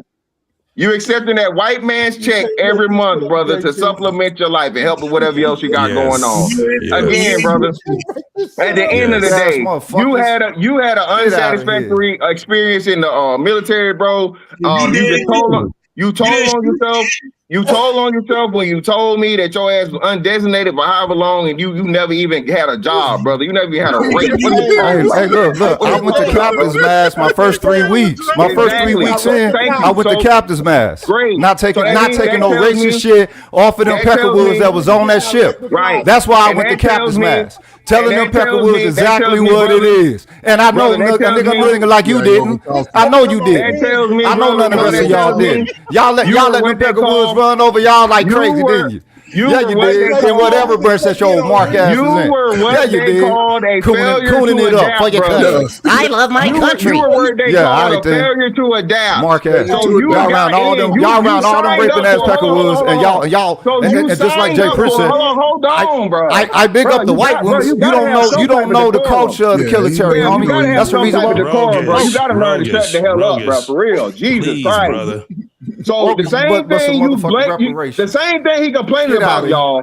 Listen, same thing he complaining about. He volunteered for. Yes. He volunteered for Hypocrite. it. He made it through boot camp. So they want Peckerwoods and racists and all this shit and the military when he took his ass down there to the You don't have to defend them. You don't have to defend them. Y'all loyal. They get your loyalty. They know that you're loyal. They know that y'all are loyal. They know that. Then once he actually got down there to they know that you are loyal. They know you are loyal. Okay, none of that was ever a metric. Just like I'm gonna tell you, like I told them Peckerwood and everybody else on that ship who was some sycophants. I did. No, I'm gonna tell you. I did not drop none of my principles to take on the principles of your military. So hold on. So I know you did that crossing the line ceremony. I know you did that suspect. I know you did that suspect shit cross the line ceremony. Didn't you? Hold up. Did you cross the line? Hold up. Wait a minute. Did you cross the line? Don't get mad crossing the line ceremony? For me, brother. Did you do the crossing line ceremony where they do all kind of sick shit to your backside? Because I made it work for me. So you proud of that, huh? I'm proud of crossing the line. Getting a paycheck for the rest of my life. You for 20 years of work. Oh yeah, and all it did was cost you some integrity. Now you ain't know that you were supposed to be holding to. Politely shut the hell up. Yeah, just like all the rest of you coons. Generation after generation after generation after generation after fucking generation. And here you are bigging up something that nobody was down. I'm bigging up me doing my damn job like every other American fucking citizen does. But unfortunately for them, they don't get to retire in 20 years and get paid for life at 40. Oh, that's so just how much of a sycophant that you are. Married a white man. Idiot. That's why you complaining. You complaining because you probably feel like you're working, busting your ass, having to struggle to get by, and still accepting that white man's money while you up here complaining about it. And the dollar you got is based off of the same military that you hate, you idiot. So that's what I'm proud of. You're welcome. You're welcome because you couldn't do it. Because you couldn't do your job. Hey, I'm almost done. Because you couldn't do your job, nigga. I did it for you. I did it for you, nigga, because you couldn't hack it. I triggered him. You good, Mr. Fantastic. Chill out, Fantastic. I assumed to watch, and I finished your job. Chill out, Fantastic. You don't sound too fantastic right now. Chill out. Chill out, Grunt. Nigga, you right. Chill out, Grunt. You all right, Grunt? All you other grunts on here, y'all cool? Y'all cool? Y'all ain't got to defend. So we was making parallels. Hold up, no. Wait. When we started out, we was making parallels. Do y'all see what y'all turned this into? No, y'all turned this into a military versus street. Y'all don't want to be. Y'all don't want to acknowledge that the parallels are there for when you sit out on a murder mission. That's how it goes. That was the whole point. Y'all came up here to recruit, and y'all came up here to big up your experience. Take a breath, Rogus. Yeah, all right. Take a breath. Y'all are loyal. They see your loyalty. They see your loyalty. So and you will be rewarded. So this is the thing. This is the thing, Rogish. You can't say shit because you was a part of it. You can't say you I can say everything because I saw the shit. You goddamn right I can say it. What do you mean I can't say shit? I'm speaking now. Failure to a doubt, nigga. I'm speaking now. The thing is this. When you're talking about this whole thing and making this whole thing up about the military and all of these different things. Oh, making it up now. You've been, for the last 45 minutes, only thing that you did was repeat yourself, homie. We understood your point. And so now this is where it comes down to the point of this. You was in the military. The shit did not work out for you. And now you're disgruntled. That's basically what it is. Wait a minute. Who are y'all to declare how one measures their own experience? Y'all like chicks on here, cuz. Wait a minute. Wait a minute. You don't declare somebody's own experience and the qualities of that and how they measure that shit. That's what chicks do, cuz. You don't project nothing for nobody. You receive it as they give it to you. Ain't nobody measuring the quality of a military experience. Obviously, that was the bulk and that was the peak of y'all entire existence. And that's why you stand on defense about it. You one of these niggas who gonna die in your casket with your goddamn colors on that you ain't never used to fight for your people on soil as you see them being ate by the very same system that your ass is trying to big up and perpetuate. Yo, mark ass motherfuckers. Nah, just go ahead and accept it how it is, coon. This is what I'm trying to say. Yeah, man. Because he ain't gonna get this is the disrespect we get when we get on these panels and we try to allow our brothers to say what they have to say. This brother came up here for 45 minutes, Black Man, for 45 minutes and repeated himself. We got his point already. So the thing is this, we need to move the conversation a whole lot further. This is not the Rogan show, and I'm gonna let his ass know. This ain't your fucking show, my dude. So this is what we have to do. Have decorum when we're talking. We have to have, I know it's a little passionate. I don't understand why you so damn passionate. I'm not understanding why you so passionate. You ain't a street dude nor a military dude. You failed at both. God damn. Stay a regular citizen. Can I go down a little bit or no? Okay, so bring it back. I appreciate everybody. Let me get this super chat. Okay, here we go. 30K on the side of ShuVL, $5 super chat says salute to everyone on the panel, especially those who accept their benefit checks monthly. BA and I think I'm gonna be thanks, EBT. Go ahead. Thanks, EBT. Yeah, VA and EBT alike, man. So thank you for the $5 super chat. I appreciate it. I want to move the conversation further because we did get into a slight monsoon of That ABT information. check ain't nothing like this VA check. I guarantee you that that. Facts. But if So- you're selling some stamps, I'm available. I was gonna go after them. Tommy B, you'll buy some of them, Tommy B? Yeah. Fast. Yeah, Fast. Fast. Jay I got the Prince, 2 for the Tommy B fold. want to buy some stamps, man. I got the 2 for the fold. What's I happening? can't do no agreements on public. You know. Okay, yeah. Talk all that On the shit to back keep end, nigga off, huh? Jay Prince, on the back end. On the back end. Hey, Let me back up. What's up? Pause, Tommy, pause. Oh, damn, for Hey, real. can I go Black Man That was Unfiltered? egregious. Can I go Go now? ahead, Jay Prince. So what I want to say before we bring up the video, I want to say this. Fantastic, you didn't fight nothing, right? You didn't shoot shit, you didn't get shot at. I don't know why you got a disability as if you did some shit. You one of the small percent of the niggas that went to war. You was up there working a job like we do over here. So to me, I don't know why you consider to be a veteran. So can you pull up this video for me, Black Man Unfiltered? So glad I was raised right, man. Niggas can't even have a conversation. Okay, here's another video your family. of the For real, See your Rockstar. family I hear you. I hear you. I hear what you just said. I heard it. You're right, and I agree. Can I go now? Yeah, go ahead. All right. These are my cousins. Oh, Lord, it's your family history. Come on. It all happened 2 years ago today in Milwaukee, and the murderers never found. Fox 6's Myra Sanchik is live at Graceland Cemetery, where two families say they will never forget.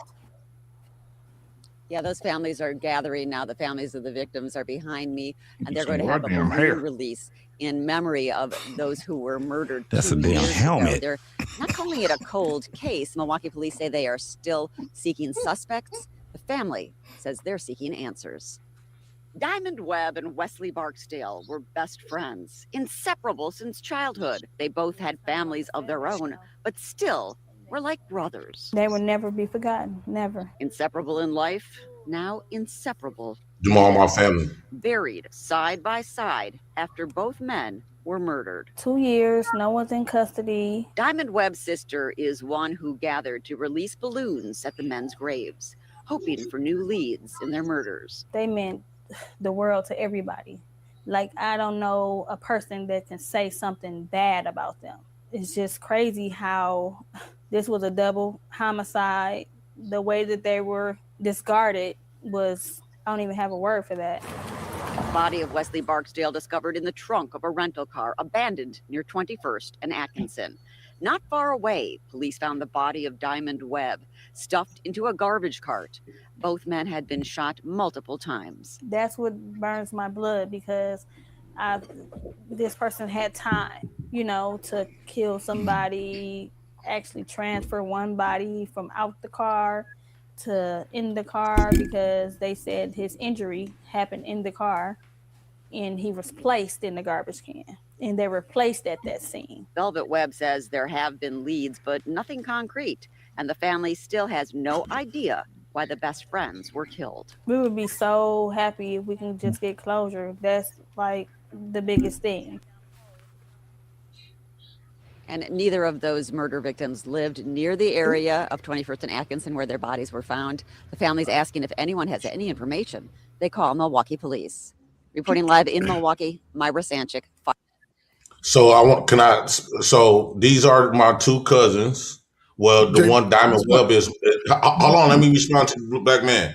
So one of Diamond Webb is my cousin. Look, that he was like our cousin too. He brought up with us ever since we was little babies, and they from their hood. So I had 6 murders in my family within 6 months. Within 6 months, and me and Diamond was like this ever since we was babies. That's my big cousin. He like a couple months older than me. That's my mama favorite nephew.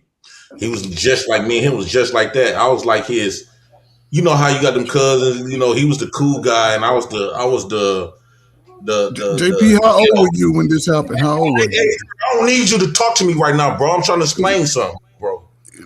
I was like, Diamond was one of the cool guys. He'd get all the bitches, the players. He was like the player type. And I was like the nigga in the street, the ghetto that was violent type. So every time Diamond had a problem, he would call me. He'd send me over there, and I'd just go. Every time Diamond say, hey, look, cuz, he was talking about your mama, cuz. He know I'm going to go as soon as he say that. And so what I was trying to explain, like T-Bomb, Tommy B came up here. He said a lot of people want to live in this. Who are the BAM? Like, of course, it's not. You ain't getting shit every day, but whole time you committing crimes every single day. I was committing crimes, didn't even know I was committing crimes. I was riding around with dope and weed every single day with no license, revoked permit, drinking every day. That's committing crimes. Had I would have got caught. Luckily, I was in Milwaukee one time. I got pulled over. They called me with a zip of weed. I had like 8 bags on me, and they gave me my weed right back to me. You know what I'm saying? I had like 27 grips, and they gave me my shit right back to me. So, and I think that is kind of different. But when you had to deal with these murders, and that's 10 years later, the murder's still unsolved. We don't believe on that ratting. We ain't gonna get our lick back. We ready for it just be what it is. It is what it is until we get our lick back. But everybody that I'm bringing up is all cold cases. We ain't finna do no ratting. Who out the band? We say the shit for the media. Cause my cousin say the shit for the media, but she know us niggas in our family. We ain't doing no ratting. We ain't gonna get our lick back. We just gotta chalk it up as a loss. But so that's one traumatic.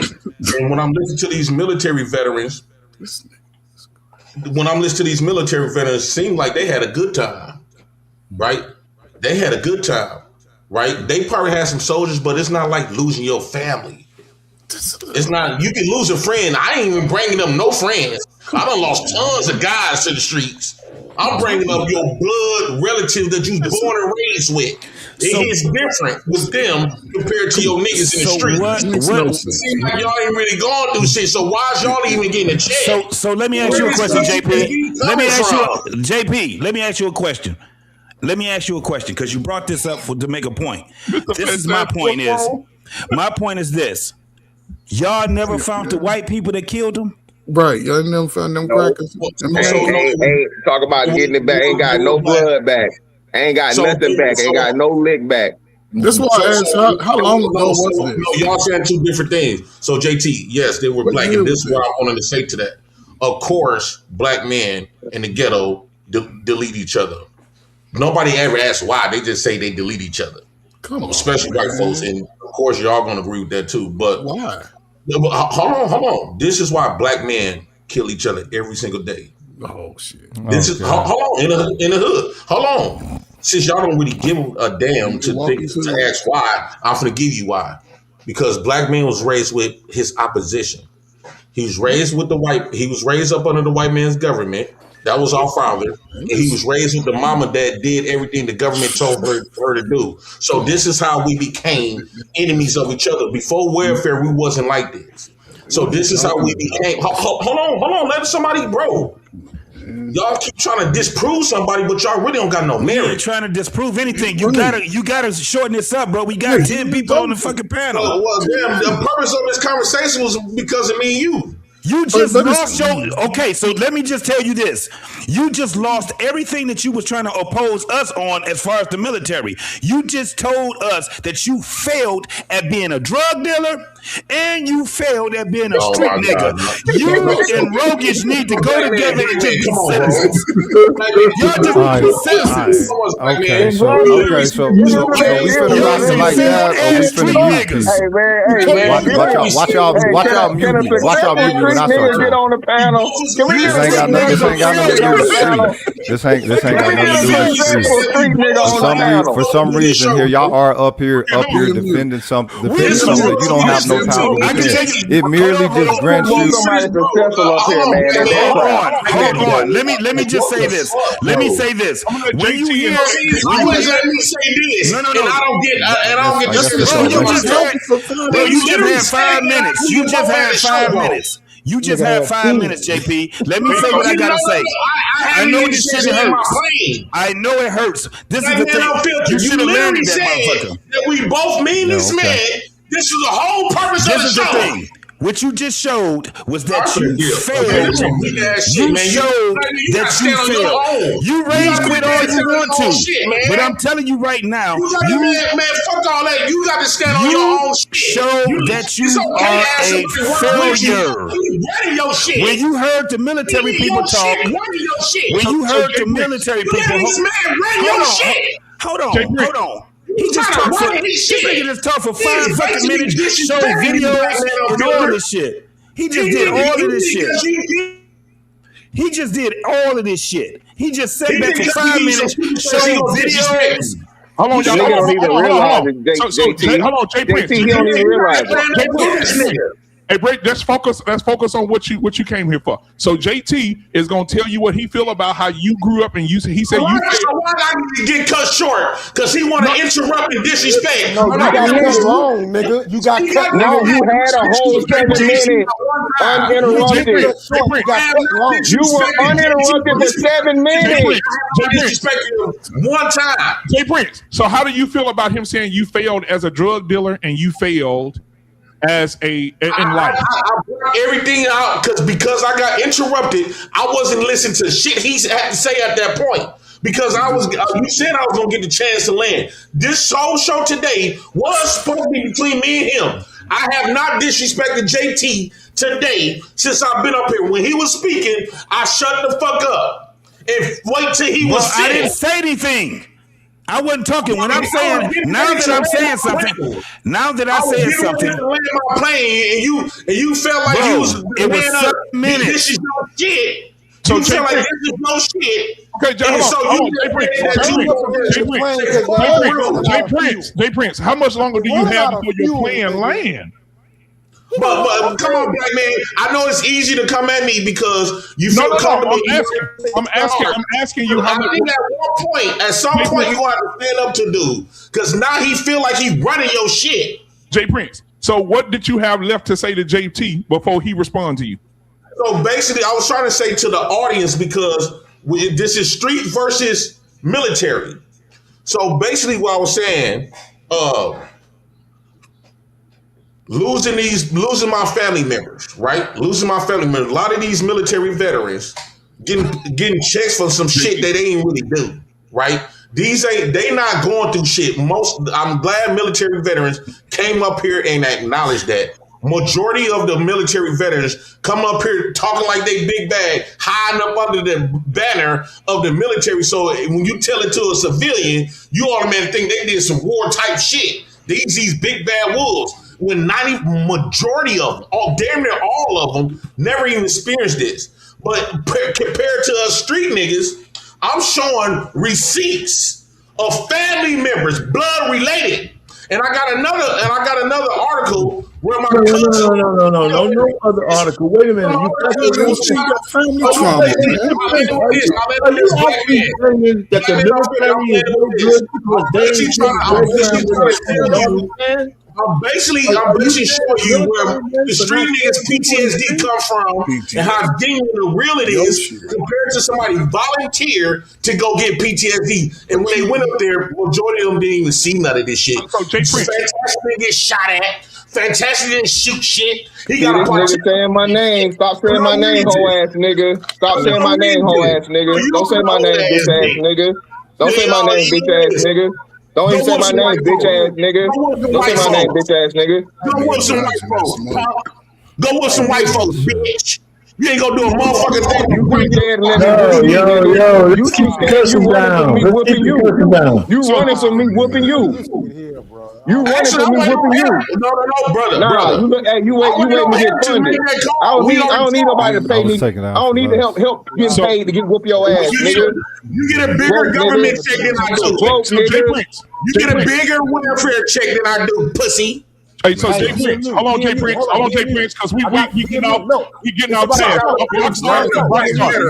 Hold on, Rockstar. Unit, punk. I didn't finish my point. Show me like you get in one.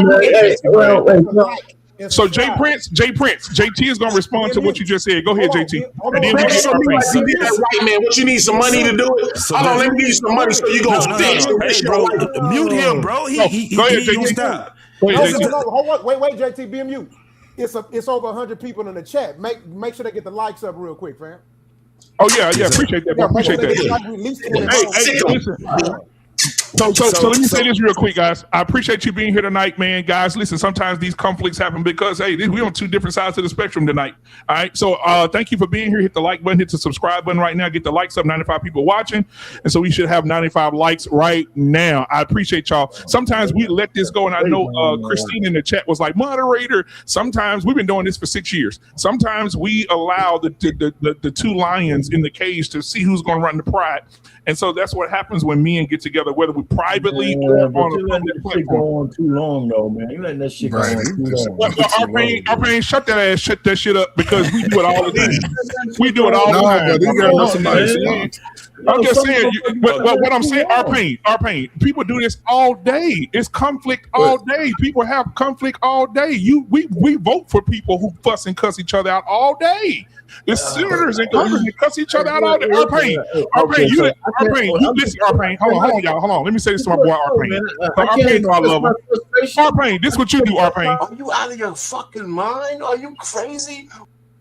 This is our frustration. Now, when you say that, our pain, when you say that I love you after that, when we get through arguing with each other, we say, hey, we laugh and we keep going. They loving each other, man. They just arguing about bullshit, man. I mean, when it's a good faith argument, you can let that shit go on all day. This shit ain't good. Are you addressing the military? But then it's turning into some kind of echo. The only voices of dissension that you got is me and Jay Prince. So the thing is, I got a question for all y'all. Y'all. The very first y'all stood on was defending the military. All right, whatever. It is what it is. We ain't defending shit. Y'all been talking the most. No. The very first thing that you started doing when you started talking was defending. All right, so it is what it is. I never got a chance to finish what I had to say, young man. My question is, do you see any parallels then? Are you going to say that there are no parallels? No, none. Absolutely none. Because the military don't put dead bodies in the fucking garbage can in the neighborhood. Exactly. Facts. Exactly. And this is the thing. Jay Prince don't have a DD-214, so he can't say a motherfucking thing. About the military. Only thing that he displayed was black people. Now y'all understand this. Black people killing black folks, and then he would talk about the white man. Yeah. It's the contradiction where it's not, and I agree with R-Pain when he says it's not a good faith conversation.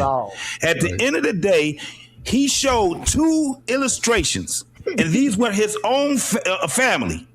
He put them on there, and they were murdered by people that look like them.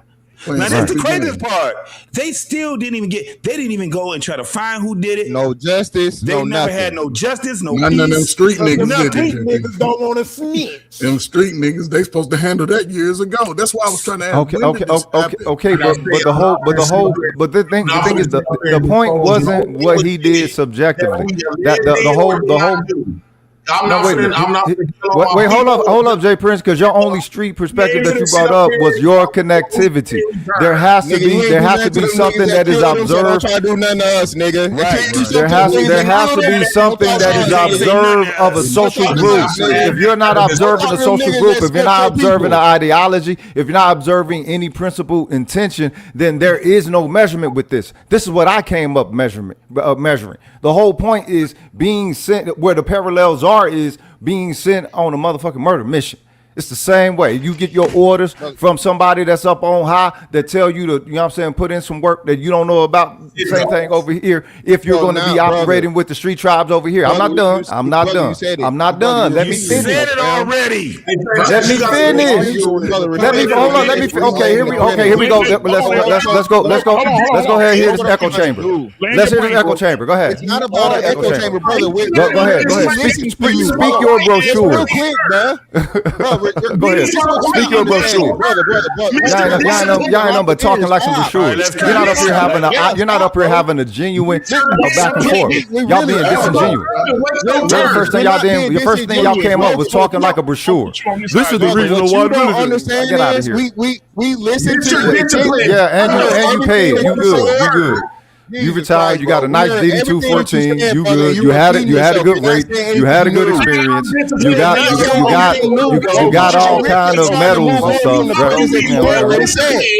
Come on, he's just trying to move on from the premise that you already said. Sit on a killing mission, so on and so forth. We got that. Let's move on from there. We can repeat it for the 10th time. And y'all listen to it. So now let's try and do the parallel thing you're talking about, right? So now let's try to do the parallel.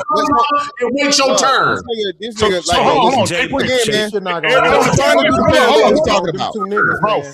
Hold on. They just. So what I'm gonna do is this. I'm gonna do this. Everybody on the panel, we're gonna do one voice at a time. People want. Hey, listen. I understand y'all having a disagreement, but the people in the chat still want to hear it. So Rogish, you're gonna have to bring it down, bro. Because every time somebody talk, you elevate your mic and it's louder than the whole panel. So say your piece, say what you got to say, and we can have that genuine conversation. All right. Jay Prince was cool at the beginning of the show. He wasn't saying shit. So I think that Jay Prince, go back to that and everybody will get the opportunity to speak. But we have too many people on the panel to have a two-person conversation. We need to all be having the conversation. So what I'm asking is everybody respect each other, have the conversation, and not scream and yell at each other because the people in the audience cannot hear it. They can't hear it. All right. So I'm gonna bring everybody back up and then we'll get into the conversation. I'll ask this question about the whole military thing. And I'll ask this question and then we can go about that question, but we're not gonna clash. And if we clash, I'll bring you down till you calm down, then I'll bring you back up. But we need to have the conversation. All right, guys, if you're watching right now and you support this channel, go ahead and hit the like button, subscribe button. All right, if you want to give to the channel, the super chat is at the bottom right there. Go ahead and give a super chat tonight. Show us some love for these fantastic black gentlemen on the panel tonight. I appreciate it. All right, so I'm gonna bring everybody back up. All right, we got Mr. Fantastic, R. Payne, Jay Prince, Rockstar in the building, Coach Ferg, Rogish, JT. All right, let's rock and roll. So the question is simple. I want to ask Jay Prince, right? I'm gonna put Jay Prince over here. I'm put them aside. So Jay Prince and Rogish have a disagreement, right? We got a $5 super chat. Hold on a second. We got a $5 super chat from Travis Berg Jr. Appreciate the $5 super chat, man. I appreciate you so much. All right, so they disagreeing with you guys, and I think the what they're setting is they feel like y'all were y'all are saying street niggas are street niggas, but the military is street niggas with the ability to do it without consequences, and they taking orders for somebody, so on and so forth, right? That's what I've been hearing, the clash, right? So I want to get everybody's perspective on what they believe in that category, and then we'll move around the room. So we'll start at the top, pause. I don't think that was street niggas though. But before we do that, because Rockstar hadn't said anything in a while. Rockstar, he's not a street nigga. Oh, okay, right. So we'll get to right now. Jack is not a street nigga. Okay, right. And so I'm gonna let you say your piece. You ain't neither. You ain't a street nigga. You just a failure. You admitted it. Just calm down. So Rockstar, go first. Then we're going to Mr. Fantastic, and then so on and so forth. Rockstar, what are your thoughts about what we've heard so far? Uninterrupted. Let him speak, and then everybody will be able to respond to him once he's done. Go ahead. For one, you know, it's kind of hard to really debate with people when their view or perspective of the situation comes from a bias or negative experience lens. But with that being said, let me make this clear. First of all, I've never been in the military. So can't argue that shit with me, right? But let me tell you something. My grandfather was in the military. I had military men in my family. I was hunting at 6. I learned how to shoot a gun at 7, the proper way, right? I learned how to tie an alligator. When I was in the Boy Scouts, I was taught how to hike 5 miles and use a compass and know how to follow the sun or the moon with a 20-pound backpack on my goddamn back. See, I've learned how to hunt and live in a tent on Mother Nature, shit that you can't learn in the fucking streets. Okay? Now let me say this. I say that to say this, and the evidence proves so. Most niggas in the street don't know how to shoot a fucking gun. You wanna know why? Because when you watch the news, they always hit the wrong people. All right. Secondly, most niggas in the street don't know how to fight. They swear they can, but let me tell you something. I can't explain to you how many street niggas and street bullies who had the neighborhood scared coming to my gym, and I put the greenest nigga on them and they beat their ass. This facts. Right now, here's the thing. Look, lady, hush, ma'am. I'm talking. He told you to just be quiet. Now, You got to take up training to feel confident. Shut your bitch ass up. No. Jay Prince. Everybody go one at a time. Let him land. And then you're going to be able to say your piece in a minute. As I was saying before the obese lady interrupted me, scared. As I was saying, comparing the streets to military men, it just really shows you that this is the result of too many son husbands. This is all this is. These type of niggas are trans men. They're women in men's bodies because they think like a female, act like a female, and it's all just, black men is. Wow. It's just too much. Wow. And the audacity to even compare street niggas to military niggas lets me know that y'all not fully men. Y'all not. And that's just the facts, and I love my plane. So to respond to that, it's not your response, bro. It's that you weren't in order. He said I can respond to it. He said I was next, bro. No, he didn't. He didn't say nothing about you being able to respond. He gave the order, brother.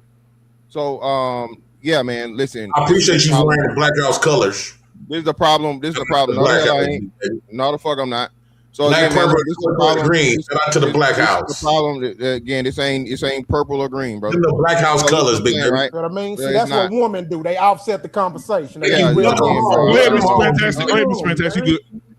Yes, I don't know why this nigga want me to be in his color so bad. Weird ass nigga. You want to be a part of the game. But anyway, man, I don't, nigga. But anyway, that's what I was saying, bro. Again, the problem with these poor parallels and attempts to make the military like the streets is the main issue and problem with niggas, right? Niggas always want to take something complex and dumb it down to the lowest level because they don't understand the complexity, right? Niggas don't know nothing about logistics. As Rockstar said, niggas don't know nothing about survival. Niggas don't know nothing about fucking hell CPR. Niggas don't know anything about the things that you need really in a military setting to where if war popped off, you don't know anything about strategy. You don't know how to motherfucking flank. You don't know how to do any of these things, bro, that if you really to be put to the test, y'all niggas gonna fold, bro. So again, this is the problem, right? Again, training, you're not in shape. You can't run a mile and a half. You can't run 2 miles. Again, you're always inebriated on some type of drug or some type of substance. Y'all don't understand. You don't understand discipline. You don't understand rank. You don't understand order. Again, man, this is the problem when you try to take something that, again, this isn't just an American concept. This is a humanity concept. Okay, you know what I'm saying? You had great militaries. Of course, the Spartans. You know what I'm saying? The fucking the Mayans. The fucking what was your boy name? Genghis Khan and them. The motherfucking Huns. Right? Apaches so, you know what I'm saying? So this is the problem where you get low-level niggas that can't comprehend and always want to talk about kill. When again, the military isn't kill first, it's defense first. Military is for you to defend first and foremost, for you to defend your homeland from anybody else being able to attack you. Right? Or somebody else. Want to go on the offensive, if you want to go on the offensive, you may be able to do that. But again, this is another human concept, right? Of conquering and taking shit over, resources, survival, just motherfucking expanding your territory, right? And again, this is niggas that don't. Oh, that's another big part of the military too. Education, right? Education. Niggas don't even understand that. Training, discipline, labor, right? So again, because shout out to Coach Ferg, everybody in the motherfucking military, most people in the military that niggas keep trying to make a bad thing, don't shoot guns. You know why? Because that isn't efficient. You know what's the most efficient fucking thing? Send your ass off the coast of a fucking country and blowing it the fuck up with a whole bunch of motherfucking, munitions, a whole bunch of ordnance, a whole bunch of bombs, flying motherfucking, thousands of feet in the air to where your opponent can't even fucking contact you or have anything to fight against it. But again, stupid niggas. I'm sorry, my bad. I gotta watch my language. Nah, you've been good. Go ahead. You good. Ignorant individuals don't even know this to have the conversation about it. And there is no equivalent on the streets in the hood to a tank. There's no equivalent on the street in the hood to a nuclear carrier. It is their tank. To a submarine, to a F-35 fighter jet. There's no It's not equivalent. yours. Nothing. It's not yours though. We sick. Nothing. It's not yours though. I'll just land there. I'll land there. Boss, I'll we land sick. there. Okay, so hold up. Okay, so let's wait a minute. We done heard all y'all talk. Okay, we heard all y'all talk. Let's Coach Ferg, your okay. turn. Let me say, Coach Ferg, Jay Prince, then Rogish, and then R-Pain. I'm not gonna be wrong, right? I'm not gonna be long. You know what I'm saying? And just, like Fantastic said, man, guys that don't know or had a bad experience, yeah, I can see that. But passive aggression. I'm going to look at the civilian side, right? Because in reality, me committing petty crimes for 20 years is not really street. That's just dumb decisions. Oh, right? man, shut up. And if we're doing street justice, like we said, the military, if they had to go do street justice, you wouldn't even know that they were coming. Oh, okay. You wouldn't even know that they were coming because it would be all strategized, not in the streets.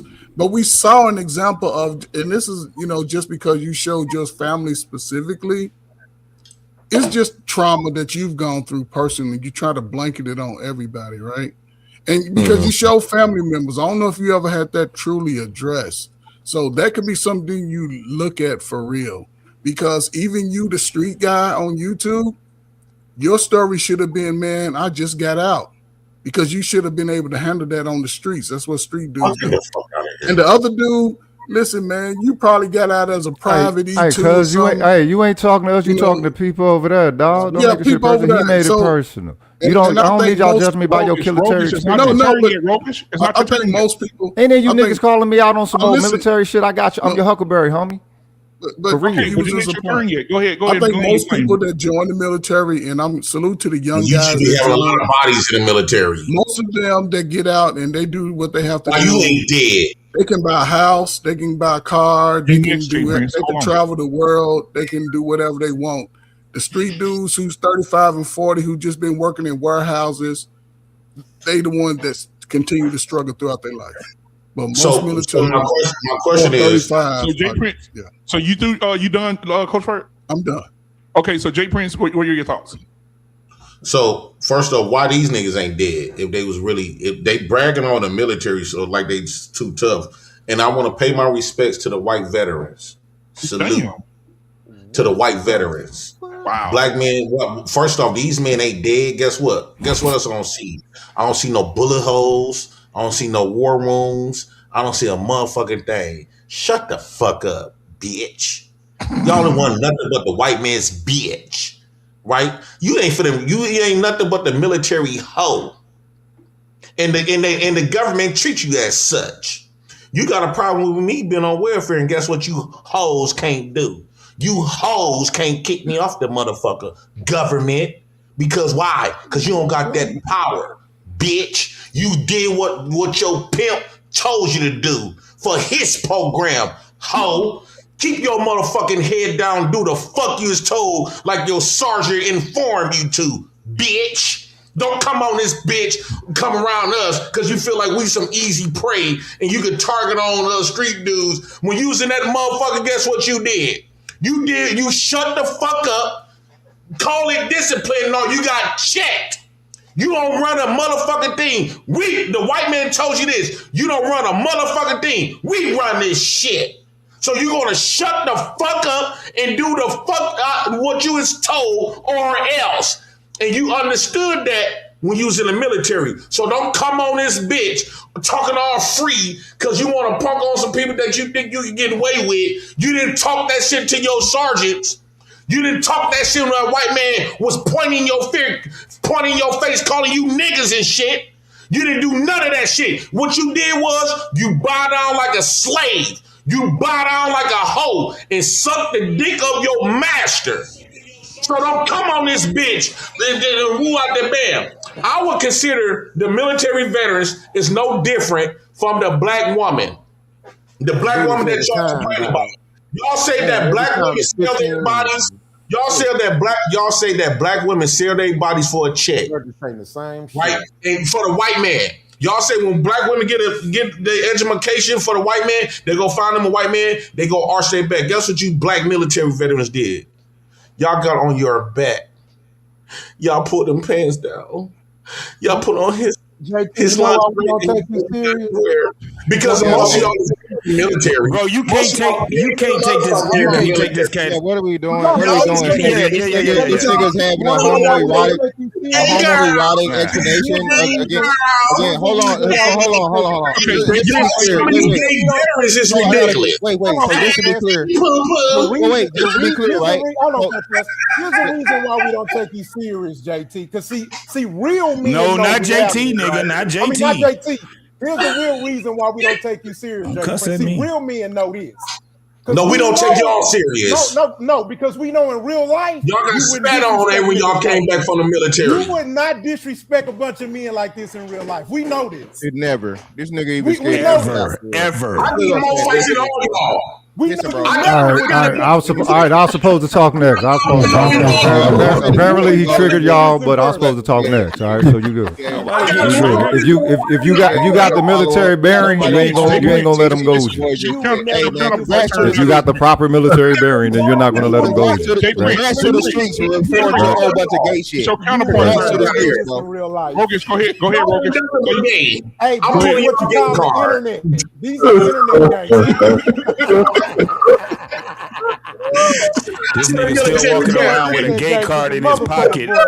Fantastic. This nigga got a gay card in his pocket. I didn't even know those existed. I didn't know those existed. I thought they like a membership to me, nigga. You're like a membership to me, nigga. You must live in Atlanta. You're like a membership to me.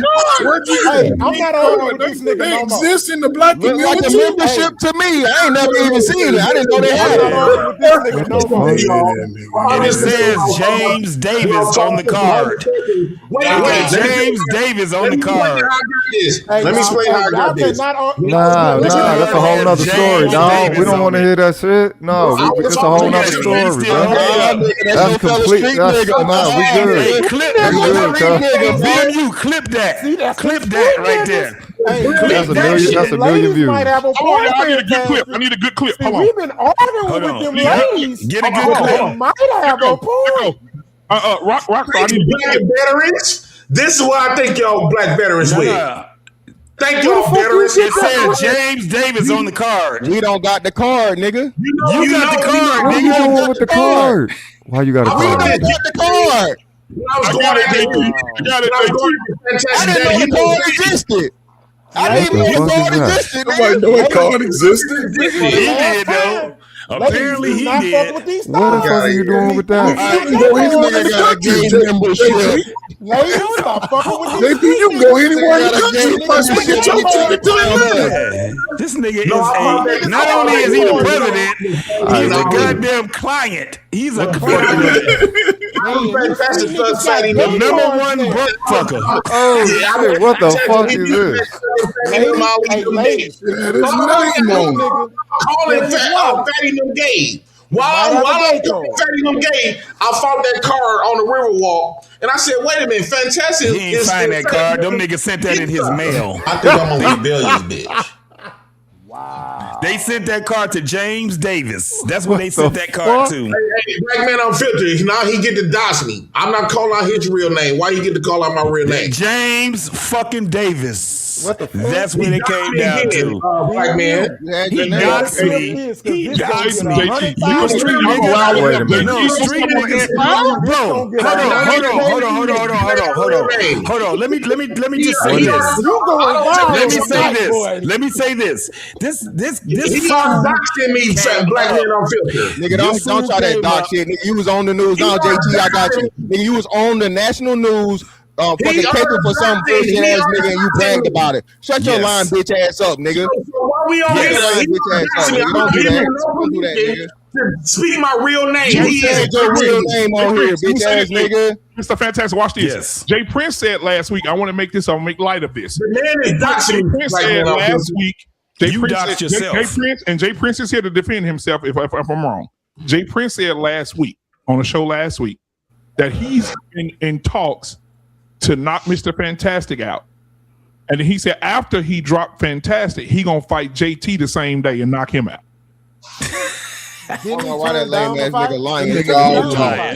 Nigga scared of me, bro. You completely derailed my whole point. Nigga all talk. You're not gonna address that, Black Man Unfiltered. Nigga went on the campaign. I don't know if I should fight him. I gotta train. I gotta do all that, man. Street fight is fighting. Come on, man. It gotta make sense. I gotta make some money on the campaign. You have to address him. Niggas fight on demand. Come on, man. JT, you have to stop calling his real name, JT, because he don't like his real name being called. And if he don't want to smoke, hold on. If he don't want to smoke, then he needs to stop coming out here assaulting motherfuckers the way that he's assaulting. You cannot tell me not to sit back and assault him in the same manner he assaulted. If you want to smoke, nigga, you bringing the smoke, nigga. You called your real name. You the first one that did it. I'm not your real name, bro. You the first one that did it, James. Bro, I'm not calling out your real name. You the first one that did it. He do not respect you, You Black can't man. go to war. See, this is what I know about war, nigga. When you bring war on somebody, then you gotta expect that they gonna bring even more war on you. He will never do this on his own platform. He said, let me say this, Black Man. This is what I said. He don't respect you. Listen, this is what I said. Calm down on the cussing, right? He is on the platform and he's using the same thing. He didn't care nothing about what I said. He's still sitting back and you violated everybody on here. You have violated everybody on here. Violation, Black Man Unfiltered. Hey, Black Man, I've been knowing you for 6+ years. I'm gonna keep disrespecting you. This is crazy. I'm gonna keep disrespecting you. So hold on. You gonna keep getting disrespected, boy. Hold on. So let's move the conversation on because we didn't get Rogan's son in. He's been waiting. Rogan's son. How the fuck you follow that? How the fuck you follow that?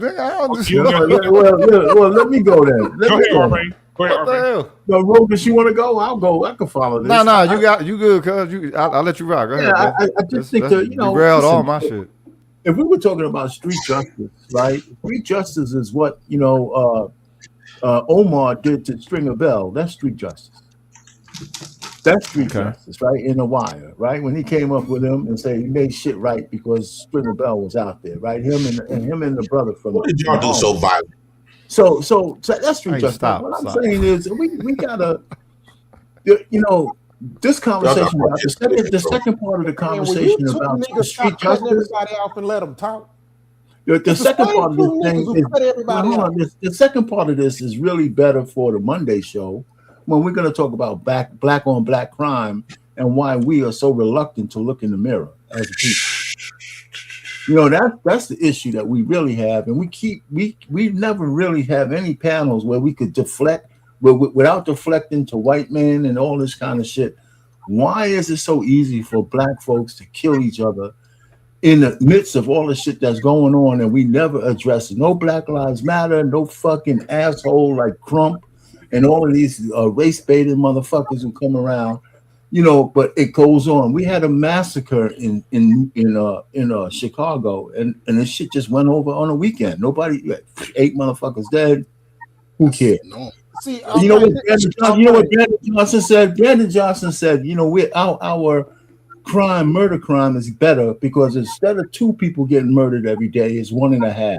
Oh, whoopie fucking do unless you're 1 in the 1.5. So what we're trying to say is we got real problems, and we're trying to shit on people who have honor in the military and trying to compare them to some motherfuckers putting people in a garbage can.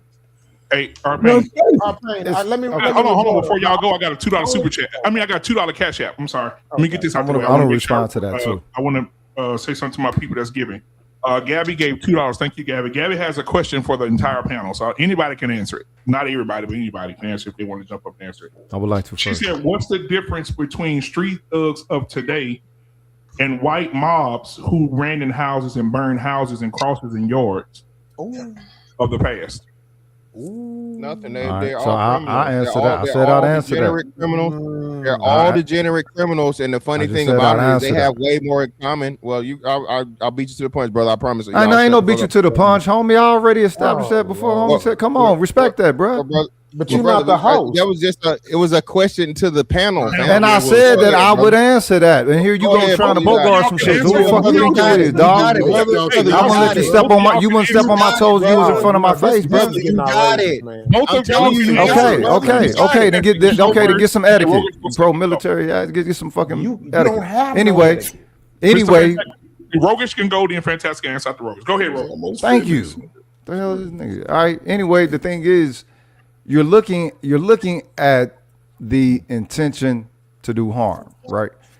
The street tribes, they don't measure to anything to anyone that had. Yeah, that's what they just say. Everybody had social clubs back in the day, and those turned into their gangs, right? We know about the social clubs in the past, right? There was always gangs in the white areas, the black areas, Mexican areas, or whatever, right? All right, then ours turned into the gangs modern gangs that you see in this day and age, but that wasn't always the case. To compare them to those who have an ideology of hate against specific groups, there's no comparison with that. The street gangs don't have an ideology against specific groups unless they're a gang, right? You're talking about. She asked about the racists running up into somebody's home, burn somebody's home, or a cross or something like that. That's all symbolic. They don't carry out just anything that's primarily symbolic within the street tribes. Most of the time, it's retaliation and the retaliation get back. It's a false equivalency. The thing is, people like to paint the street tribes as being the only element or the prime element that is negation against black people or the community, our sentiment and everything, right? My perspective of what I bring with this are the parallels. The whole point of the reason why you murder butlers came up here straight up defending right off the bat and not taking into consideration what it means for the military to do the military's work. All the rest of that is side fades, if you will. You're talking about with the CB battalion and all that. Yeah, no. Ultimately, you ride shotgun for private corporate interest. And if you ever been a part of the killer terror, then you understand that. It wasn't just that you attain some form of a trade, some form of a rank. Yes, you're going to have some benefits because the entire government is connected into that. What my specifics that I'm pointing out was the parallels as when it comes to participating with being black in the military. Now, let's say that Jay Prince definitely has a vehemence toward it and the way that he delivers it, but he is not 100% wrong talking about that black people. And I'll land with this. Hold on. I'll land with this. Capitulate. I want you to say that, but I want to get the question answered for the young lady that just sent. She sent another $2, and she said, "Okay, I get it." Hold on. Damn, my phone went off. She said, "Okay, thank you for another $2, Cash App." She said, "Oh, I get it." She said, "But what's the difference between black thugs throwing people in the trash can and white men holding the genitals of black people and hanging them from a tree?" Throwing people, it's a complete disregard of life. So, I mean, if that's the measurement, disregard for life, then you got parallels right there. To slang each other. Are they done? All right, great. Okay, go ahead, Mr. Text. Answer the question. Yeah, the wonderful part is they're all attacking the same people. Those same, those same racist KKK members and white people that were running up in black houses. Guess what? The street thugs are doing. They're running up in black houses. They're not running up in white houses, right? They took the place of the KKK. KKK is sitting back drinking a motherfucking lemonade, watching the niggas do the work for them. So it's crazy that we say this and we try to make this racist thing or so on and so forth. The most racist motherfuckers against niggas is niggas, right? That's how, again, see, in the military, if you kill your own or shoot your own, your ass go to jail, you go to Leavenworth, and you can't get the death penalty. You are punished. And you don't get to continue to do it. The instant you have some friendly fire, sir, you are taken out of the motherfucking ranks. You are locked the fuck up, and you don't get to keep terrorizing your own unit. Own side, your own group. But niggas, just like that in the hood too. Niggas, brother, respectfully, brother. If you get caught, you go to prison. Please stop, brother. It's not your turn. So again, this is the problem. See, and that's why I say these parallels don't exist the way niggas try to make them exist. As we have a person on the panel that said they done lost hella family members. They down 10-0. They ain't got nothing back in blood. They ain't got no justice because they don't believe in snitching. I won't never know that. That would be stupid. Niggas. Brother, it's not your turn. Now you just got a whole bunch of dead niggas that's dead over dead nigga shit. with nobody benefiting nothing from it. So at least to the military point, at least if and when America has to go take somebody, kill somebody, it's some oil involved, it's some resources involved, it's some money involved, right? Yeah. It expands the dominance of America and keeps the American dollar that we all love to spend so strong as a reserve currency. Again, niggas don't, brother, can you please stop talking? I swear I wasn't even talking when you was talking. So again, you have low-level niggas that don't understand how the world works and far more complex things work and how the military facilitates that. And let me add to that. That's difficult. Hey, Black Man, can I go now? That's very difficult. The whole goddamn show. I can go after whoever talking for 10 minutes. So can I go, please? And then you can go after me. Because Rockstar and Jay Prince. We ain't got no reason to argue, guys. We here. We here. Rockstar and Jay Prince. We ready. You next, Jay Prince. Go ahead, Rockstar. Here's the thing. God help him. So a lot of y'all better get down like that. I don't show y'all a lot of that shit. Okay, Jay Prince. Okay, go ahead, Rockstar. Jay Prince, hold your horses, man. Go ahead, Rockstar. So back to what I was saying. So look, here's the thing, man. My grandfather used to say this. He say, "Life is simple, people complicate shit." So let me simplify this shit for the ignorant on the panel, right? Look here, man. I don't have to bring up black on black crime. I ain't got to bring up these detailed bullshit statistics. I'm going to just keep this shit simple as fuck, okay? Look, at the end of the day, for somebody to sit here and say and shit on black men in the military, right?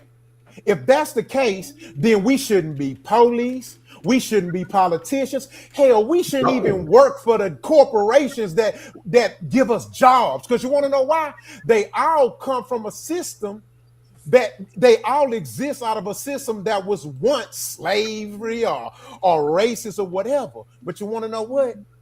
Here's the thing. What makes us excellent is that we thrived out of it, right? And let me tell you something. This is why more of you niggas need to be military minded. Because you want to know why? You want to know how some wars are fought and won? From the inside out. So if you were a street military nigga, you would never win the war because you're trying to fight on the outside in. This is how ignorant you niggas sound. Right? But here's the bro, thing. you ain't been in and you don't know what it's like for black people to be in trying to fight for black people. You some wannabe over here who playing camp, and that's the only way that your ass they never got into some things. Are you kidding me? Y'all like it's ideal for black people in the military, like these whole ass niggas up here. They ain't finna tell you the bullshit that they encountered because of their blackness. You gonna get your time in the let them land, bro. We don't want to look like y'all on that. We free. Go ahead, I ain't finna keep arguing with no woman. Y'all got it. Fuck this shit. I'm not hearing about no woman, yo bitch ass motherfucker. You've been up here one smiling like a bitch the whole time. Mark ass nigga trying to call somebody a woman. Quit. Y'all would never say this in person. It's okay. It wouldn't do in front of somebody. You ain't gonna call no. It's Jay Prince's turn. Hey, Rogish, we got to respect everybody on the panel, man. We got to stop cutting people off, bro. I respect your money first. You got some good money coming on in here. Go ahead. We got What We Know podcast again in the building. Gifted 5, Mr. Fantastic, 824 memberships. Appreciate you, man, for getting my boy taken care of in there. Make sure y'all take care of those memberships. Greatly appreciate you, man. We got another Cash App in the building. It's a $10 Cash App from Travis Berg Jr. I have an honest question for Unfiltered. We heard everyone's opinions on the panel about the military, but how do you feel about the military in regards to serving and make it a lifelong career? You got somebody you should get your off at the end of the show. That would be dope, like Maury Holkovich used to do on his show. Well, this shit is disrespect. So I'll get my perspective once we go the conversation. I'll get my perspective, but I want to get back to the conversation. Because there's a lot of people, like I said at the beginning of the show when I opened up. Oh yeah, I gave my views at the beginning of the show. So go back and watch the beginning of the show. But I'll say this, Jay Prince, what do you have? And can you pull up his video? Now, Jay Prince, I'm gonna ask you a question. Because I have a question to ask you. Hey, BMU, tell them to get the likes up, fam. We got about 200 people in your channel. I think that is Thank you, man. Hey, keep that up, Rockstar. Hey, man, make sure y'all get the likes up. We're gonna give y'all 10. You're gonna give y'all 10 seconds to go ahead and get the likes up while Jay Prince explains the next video. What's the video about, Jay Prince? So I'm gonna play the video that I want to explain. I used to have this my little cousin. He used to live with me. A lot of his mom and dad went in his life. His brothers then went to prison and stuff. And he had a rough life. And he was 16 living with me. And I was taking care of him. Matter of fact, my next door neighbor was a beautiful chick. And she also used to help take care of him. And we try to do what was right for him, He you remember them phones blue? They was called BLU, like blue. They was like big, like 7-inch phones. I had one of them, and he used to come in my house and he'd steal it, and then he brought it back twice. He stole it twice. I'm like, damn, man, should I kick little nigga out or what? But I still had a little patience for my little cousin, and I love you, little nigga. Sorry that happened to you, little dog. Can you pull up the video? What happened? Black Man. I'm finna show you. This is my little 16-year-old little cousin. Well, y'all crime rate is amazing. Jesus Christ. It's fantastic. You up next, man. I see something going on in your brain over there. And the south wall of my garage. The woman who lives near 38th and Park Hill, where Trayvon Overton's body was found Thursday, only wanted to be identified by her voice. We feel terrible that a young man that young was killed and left here. 12 News learned the 16-year-old lived with his grandfather, Derek Lamond, on the That's other my uncle side that of the raised city. me. I can only tell you what the police told me, and they didn't tell me very much. Lamond suspects his grandson was shot someplace else, his body dumped in that alley. He says Trayvon was one of 9 children who had been taken from his parents early in life because of drugs and neglect. His dad is in jail. His older brother is in jail.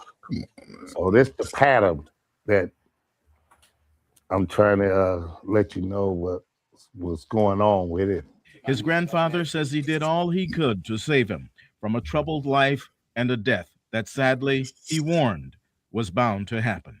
And this is the end when either they get killed or go to jail. So that's why I'm so frustrated. Police say they are seeking a motive and the person or persons involved in the killing. Trayvon was a student at North Division High School. MPS said today, quote, "Our hearts go out to the family." Reporting live tonight, Mike Anderson, WISN 12 News. Trayvon's grandfather mentioned his frustration at the cycle of violence, saying Trayvon's cousin was also recently murdered. Diamond Webb was shot and killed along with his friend near 21st and Atkinson in June. Webb was left in the trunk of a car, his friend in a garbage can. We already saw that, man. So this is what I want to explain, right? My little cousin, man. Mr. Fantastic, when he land, you go. Yeah, my little cousin, he was living with me. So although we do this shit online, but I try to look after my little cousin, I had moved in that house, doing my thing at the time. I didn't know I had kids till 2017. This is 2016. And all my little cousins and them, they always find themselves around me for some odd reason. And him and my little cousin came around, and the cousin that brought him around, he also was Milwaukee Most Wanted for a murder. Wu at the Bam. I was going to show that. He already booked now. The case already solved on the Wu at the Bam. But he brought him around. I said, okay, look, cuz you going to stay with me then, because he ain't had nowhere to go. And so these other niggas, older niggas, he had to do what he had to do. He was in the streets at 16. He ain't had no mama. He ain't had no daddy. He ain't had the military veterans coming up there he ain't had no black military veterans coming up there trying to help him out, show him a new direction, or put him up. A street nigga did, right? The military veterans was nowhere to be found, right? None of them. They was too busy getting high, smoking that shit, right? So he didn't have that option. So I stepped up and I did the best I could. And it was some older niggas who I'm gonna play another video. They made him kidnap my other cousin, which is his cousin as well, and set him on fire. His whole body was in flames, and the old white lady had to put my other cousin out on fire. This is right after my auntie, which is his mama, died. And then after a year after his little 14-year-old son got killed as well. So I'm showing y'all a lot of different stuff of real shit. And this is what I done live. It's nothing but death these ways, will come around here. And I want to make this statement known. I'm not going to discuss retaliation. I'm not going to discuss or get in my ego and try to say what we done did. I'm not going to incriminate me or no motherfucker. That's not this part of the conversation. Y'all assume that we hoe ass niggas. Shit.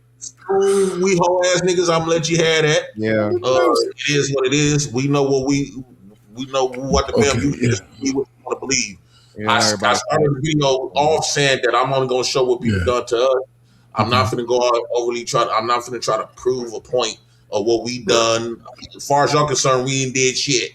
I'd rather keep it that way because we didn't do shit. Cool, bro. You lame. All right, so Mr. Fantastic, what's your response to what you just saw? Yeah, so this failure ass nigga just admitted to getting his fucking cousin killed, nigga. Instead of fucking putting your cousin around somebody that was actually successful and somebody could actually lead him to something positive, you brought him around your stupid ass and you got him killed. That's what you said. That's you admitting, right? And now you trying to make it seem like you done killed some shit when we know you ain't killed shit, nigga. You ain't no fucking killer, nigga. You ain't stepped on nothing. You ain't killed nothing either. So again, this is the horrible fucking street persona to where all you doing is show us a whole bunch of fucking bodies from your family, from your poor fucking association, nigga. All right? Just over dumb shit. You don't get no reward. You don't get no fucking VA bill. You don't get no VA loan. You don't get no motherfucking no check, no nothing. You just pay for funerals and fucking fish plates, nigga, that y'all can't afford. So if that's what you get from a motherfucking street, being a street nigga, a street failure, as you admitted yourself, nigga, hey, where it in hell? Sick and tired of y'all niggas trying to. Listen, bro. You got kids killed, nigga, and we gonna have sympathy or whatever because unfortunately they was born to your failure ass family. That's your fault. The damn uncle just said, hell, everybody in the family a whole bunch of fuck ups. Yep. So again, so instead of y'all doing the right thing and saying, hey man, you know what? We are some losers. We are some losers, right? And we don't want our young men in the family to follow in our loser footsteps. So what we probably should do is walk them down to a recruiting station. What we probably should do is get them out of the hood and get them around some men with some order, some discipline, and some skills, some actual skills that can teach them how to do something other than run the streets. You up here talking about what you're not gonna implicate, but your dumb ass just said that one of your family members burnt one of your other family members alive. You stupid to understand what implication is. So again, man, like I said, bro, this is what happens when you have people that are ill-equipped, just too unintelligent to even understand what they're doing in an actual fucking conversation about street shit, right? Again, bro, if you want to be a proud, fail street nigga, man, go right ahead, brother. But at the end of the day, you're broke, you're destitute, and all you got is a whole bunch of motherfucking sad stories with absolutely no benefits. That's all he got. I'm done. You know, Absolutely. There's a saying that if you let a motherfucker talk long enough, they'll tell on themselves all the time. Yeah, all the time. And that's exactly what I'm watching. I'm watching some ignorant ass motherfuckers tell on themselves. And that's why sometimes I just got to tell myself, just shut up and just let this ignorant motherfucker blabber. Okay. I didn't tell shit, so the purpose of me showing my video is showing you where the trauma and stuff like that. This is not no. The issue is that you showed your video and you wanted to present that as some perspective of street, and it's not. Now maybe being undertaken by street violence, if you will, but hold up. But as far as being established in the game, making moves and having to deal with the strain and the pain of making those decisions, no. So the whole thing with street, I think what it is, what you presented, that you specifically got something against the military, right? And because of something that is personal, something that is more subjective, not due to them being inefficient when it comes to, I guess, supposed to be for black people, but usually most black people that are in positions of where it's prestige or where they have some of that systematic narrative of success, they're not in that position for black people. They're not in that position as far as for they folks. So why did you bring up the street element as if the street element can be for something that is more of an accord,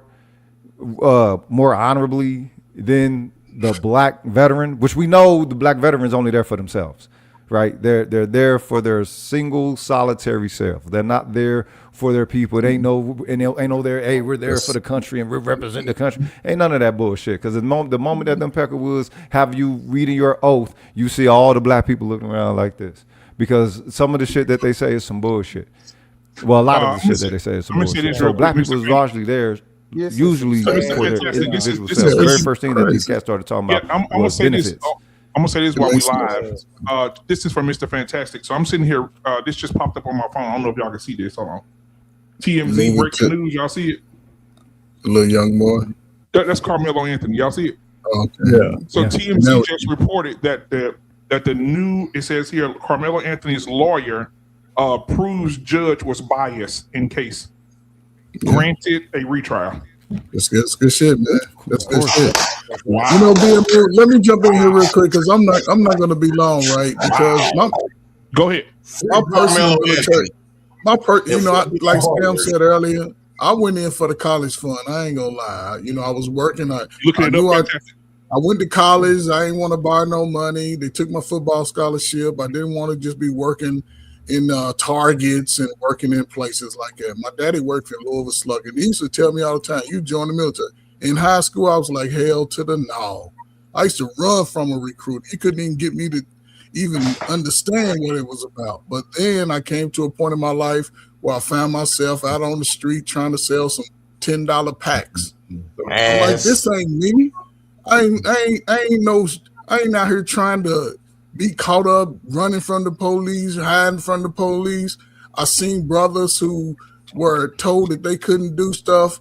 These brothers spending early 20s, they just getting out 4 or 5 year bids, because remember when I was coming out, they had the 3-strike rule and they had the war on drugs. That was me. So most street dudes, they made a decision. They said, I'm gonna go do something better than my condition, right? And the fact that we're watching now, and this is for anybody, because once I got out, I went back to school. It was allowing me to talk to young men who made bad decisions, felons, drug users, family split up, father in prison, mother in prison. I was able to take that and use the skills, just the discipline that I learned through that time to say, hey, as a black man, you have enemies against you in the country that you live in, but also you must be able to survive in the world. Once you get outside of your neighborhoods and you see something different, there's a different life that you must achieve as a man.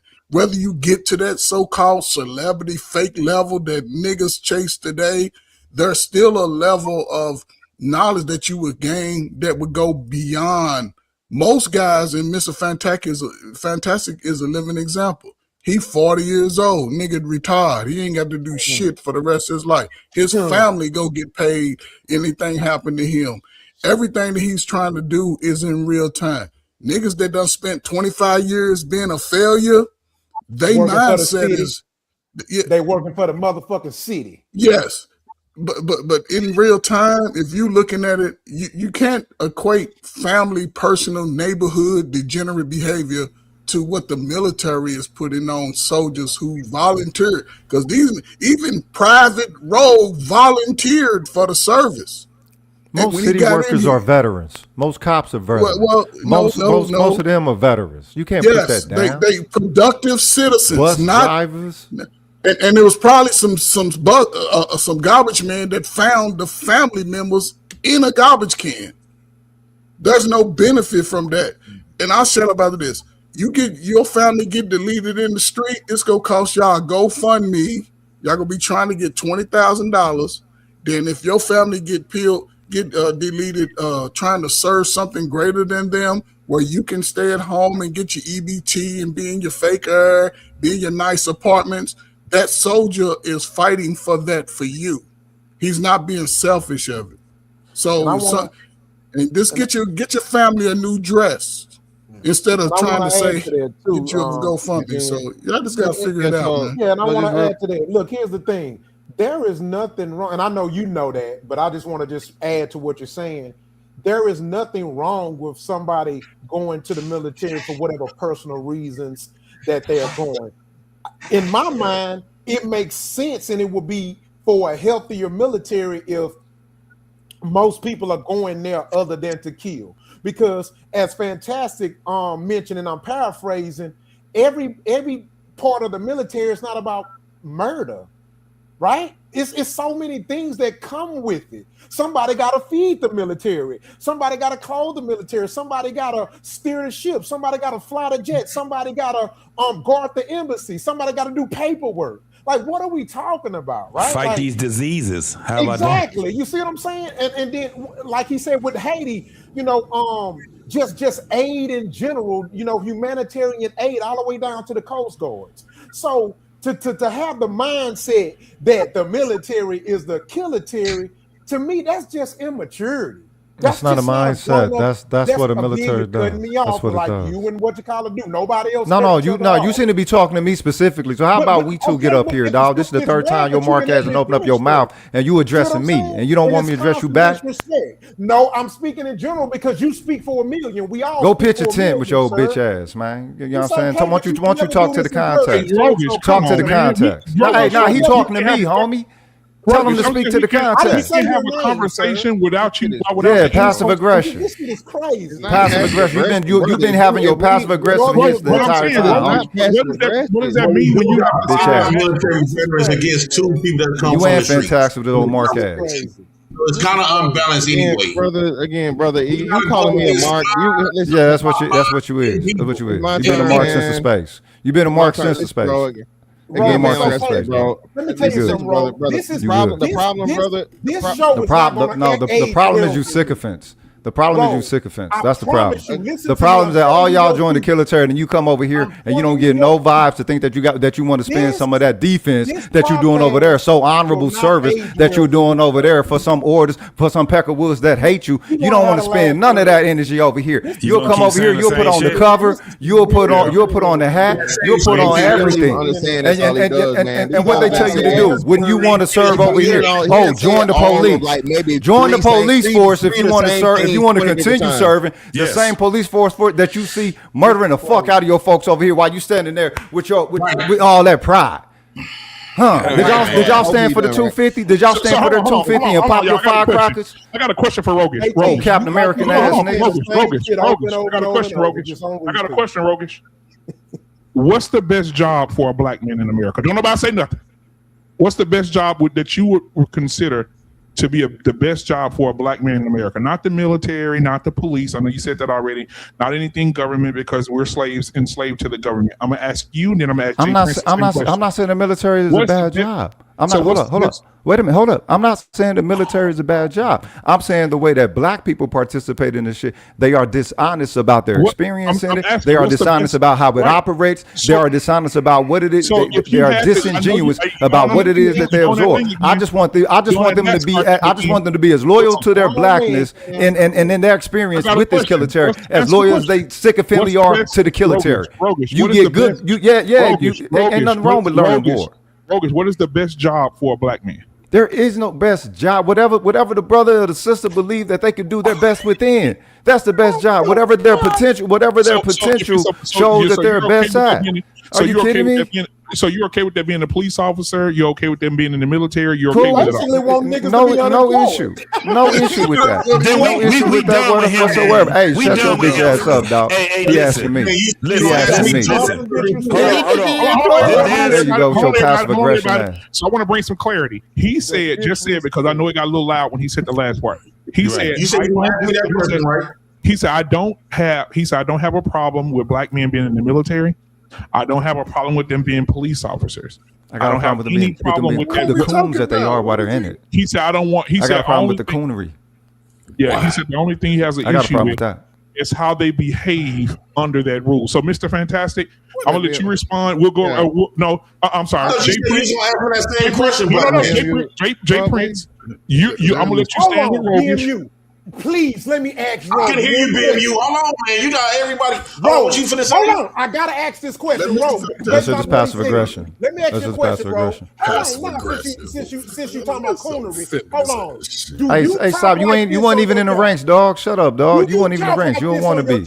Go play camp. Go play camp. Do you Go talk play like camp. You this good? on your job? I talk like this everywhere. I've been talking like this since I'm fucking second grade. I've been roguish since I've been motherfucking second grade, homie. You talk that? No, just because you don't stand on your integrity, just because you don't stand on your integrity. Who are you? You don't even know what the fuck I do. You don't even know the industry that I'm in for you to try to declare something about my person, dog. That's a checkmate. Here you go with that passive aggressive bitch made shit again, dog. Hey, wannabe. Hey, wannabe. Hey, wannabe. We understand you a sycophant. You couldn't even join. You didn't even volunteer. Yeah, can I reply now? Question already. What are you talking about? Passive aggressive. Passive aggressive. Hold on, everybody. Hold on. Jay Prince. The same question goes to you. What is the best job for a black man in America? Reproducing themselves, fatherhood. That's the only thing. Let somebody know. Let him land.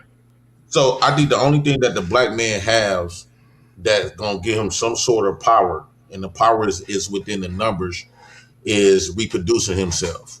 He had 13%. Most of that 13%. Not a job, dummy. Hey, black man. What the fuck, dog? Jay Prince. Worse than us. So what's Jay the difference? Right, Jay Prince. So Jay Prince, I want to make sure we're clear on Jay Prince. I want to make sure he's heard. Jay Prince said the best job in America for a man is reproducing himself. So Jay Prince, I want you to do me a favor. Tell me what physical job, other than making babies, would be the best job. There's only one physical job, is to reproduce themselves and become a father. And if he wanna, if after that, get on welfare, milk the system. The job is to finesse the government, use the government to your benefit. No, I'm not trolling. I'm living it. No, I use these veterans. I use these black veterans as slaves, my slaves. Right? I use Black America or America in general as my slaves. I thank slaves. I participate in massive programming. So these black slaves want to fight and think they take pride in building and fattening up the white man's dick. So I take pride in sitting on my ass, having these slaves to take care of me and my kids. I got all these slaves taking care of me and my kids. I think that's bro. So what is the point of working when you don't get the credibility? Black people have worked and built America, but yet they don't get the credibility. He didn't have an answer for you, get your credibility. He didn't have an answer. White people get the credibility for your labor. So Jay Prince, I'm gonna ask this. So I want to make sure I'm clear before we move on, because I want to make sure everybody get in. So you said the best job for a man in America is to reproduce himself, and in that reproducing of himself, also tap into the government and to get all government funding to take back from the government what they're taking from you. Your labor, right? Yes, that's the pay you to be a father. Already explained it, bro. I'm getting paid to be a daddy. So Jay Prince, okay. You don't got that story. So Roger's son says, I want to make sure. So Roger says that the best job for a man for the white man in the army. So Roger's son says that any job for a man, whether it's military, police, he don't have no problem with it. He just don't want black people to be in these positions acting like they have white superiority. Right? I agree with that, but I don't agree with no. It's the capitulation to whiteness as a power dynamic. That's what it is. That's what I experienced when I was in the military. So we got the two people who believe one thing. Now let's move to Mr. Fantastic. Mr. Fantastic, what are your thoughts about what you've heard from Roger's son and Jay Prince? And they're going to respect you to the point they're not going to interrupt you at all. So go ahead. Again, man. Again, the same brother that said, "Hey, don't." I think he said, "Project your experience onto him," is now projecting his experience on everybody else. He literally just said that. He's saying that basically everybody that's in the military that don't think that everybody just crackles and white supremacy and whatever, or tap dancing and cooning. He literally said that. That's what he said. So for one, now he's a hypocrite, and he's illogical, right? Illogical hypocrite, as to where now every black person that serves in the military has to have the same negative, anti-American, anti-establishment fucking attitude, which is stupid, right? Nope. Which no matter what the hell he says, okay, we know he worked for somebody for a fucking living, and more likely than not, it's a white man, a white corporation.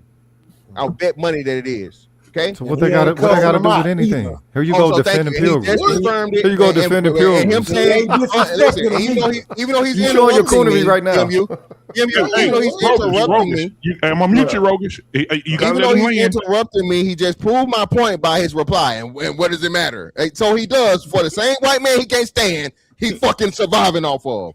Now to the second, the bum nigga, right? The bum nigga that's bragging and suggesting that the majority of motherfucking black men just make babies and then somehow, some way get paid by being bums and failures. This is who we listening to? Are we really having 40 years old? Nigga 40 years old sagging his pants. Yeah, 40-year-old on fucking welfare and food stamps and being proud. That nigga 45. And being proud to let fucking and bragging about other men taking care of him because he's a bum. Listen, man, again, this is why. Look at this nigga. This is why the street nigga and the military nigga, bro, are nothing of the same. Not bro, not even in the same universe, same timeline, same existence at all. This is shameful. So, Mr. Fantastic, Mr. Fantastic, I would like to acknowledge that Jay Prince said last week about his entire situation with the government and getting government assistance. He said what the government pays him. He took his phone out and he showed us how much he's making off the government, how much they're paying him a month. The house that he has right now that's in front of a lake, they gave him the house and they're paying for that as well. And he said that what the government does for him, he's making more than a man that's going to a regular job every day. No, he's not. I can't afford a bill. Yeah, exactly. Well, hold on. So BMU, let me tell you what that regular man with that regular job get to do every day, and not him, right? So that man that work every day for his check, the government can't just up and pick up and tell him, hey, nigga, get out. Okay. Right. He paying rent, he got a lease and whatever, so on and so forth. And he can and BMU, he can afford to change his circumstances at any point in time and not wait on the government to allow him to. People living check to check. So again, brother, hold on. So again, living check to check, they still have more flexibility. They still can do what the fuck they want to do. When the government shut, hold on. Hey, BMU, you remember back in November when they cut the food stamps off? Guess who was up here?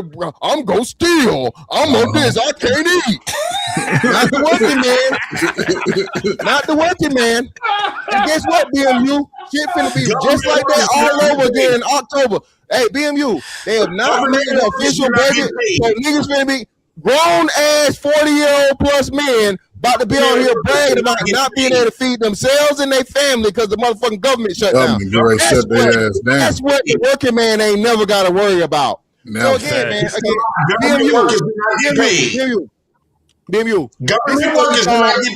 BMU, a person BMU that's never been out the country can't talk to you about being out the country.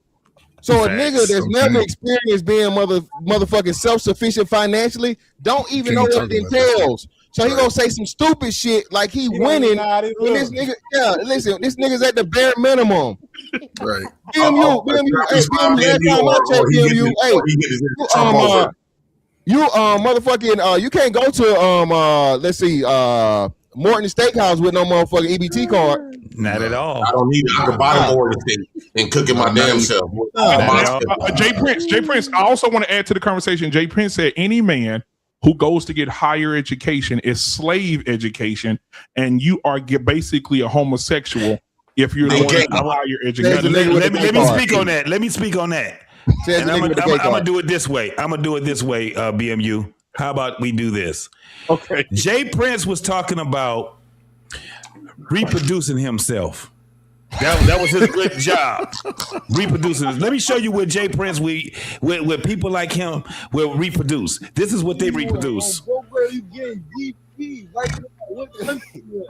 No, what you say, New Jersey, right? No, first you said milk, now you say New Jersey. You don't know what country you in? No, for real. On some hundred shit, say what country you in again. You don't know what country you in? Which one is it? New Jersey or no? What? What country you in? Bro, what country are you in? Cause I don't know off the top of my head. Name 5 states. You don't know what state you in, matter of fact. Oh my God. You don't know what state you in? Bro. This corny as hell. Nigga, this you. What city you in? No. And what state you in? Bro, go ahead. Oh my God. What country you in? That's what I'm talking about right there. So when we talk about this whole thing of being gay for education and all this shit, when you don't have education, no, I'm not finished. I'm not finished, JP. Well, can I get a chance to speak? You allowing all of them to target me, and you shouldn't have did it. I'm about to finish what I got to say.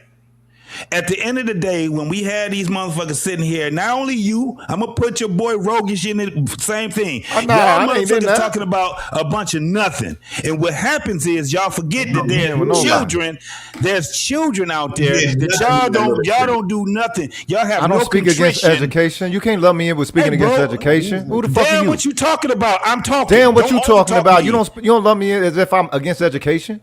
And I'm gonna say it one more time, bro. Let me finish what I got to say. Now we heard you guys say what y'all have to say. Now this is the thing: when they're sitting there and they on their goddamn soapbox talking about the things that make this world go round, and they're saying that they're not being a part of it, they're putting this message out here to these kids. And these kids end up doing what we just saw, what was illustrated right there. Don't even know what fucking state you in. Kids make they don't understand nothing, and they will sit back and talk this shit like what you just heard JP say. The best job that a man can have in the United States is to reproduce himself. We've all heard this motherfucker talk. We heard him talk, and we understand that the only thing that's going to come from that black man, that's against education, that's against military, that's against having something that has contrition, is that little boy that we just saw. It's thousands, hundreds of thousands of them running around here right now, and they supposed to be our future. You know why we have a problem that we have right now, black man? Because we got too many fucking adults that act like children and have children talking points like kill military, whatever the fuck that shit was that I heard. Motherfuckers that sit back and they say that they are fucking pro-black, but they don't show pro-black. What they show is pro-nigga. What we hearing right now is pro-nigga. One of the things that's been illustrated right now is that when we talk about the military, we're talking about greatness, actually, to tell you the truth. But when we talk about that street shit, and thank you, JP, slave. He showed us in his own family failure. At the best. At his best. Failure at his best. What we end up doing is killing our children and each other. But we'll sit back and blame it on the boogeyman. They like to call it the white man or whoever. Didn't y'all just hear JP say that it was a white woman that went out and put the fire out on his family member? So a white woman that's supposed to be the devil that tried to save him, while the niggas that's in his goddamn vicinity tried to destroy that black man or black child. You, JP, I'm going to tell you right now, and I mean this from the bottom of my heart, you need to do the world a better justice by being a better father than you are an orator. Because you ain't saying a motherfucking thing on this panel. You need to get this shit up. Hang up your goddamn whistle. Because you suck at this. And according to what you were saying, you suck at being a criminal, and you suck at being a goddamn, you suck at all this shit. You just suck. You suck at life. You suck at fucking life. You suck at life, and you got kids that you supposed to be leading. Yeah.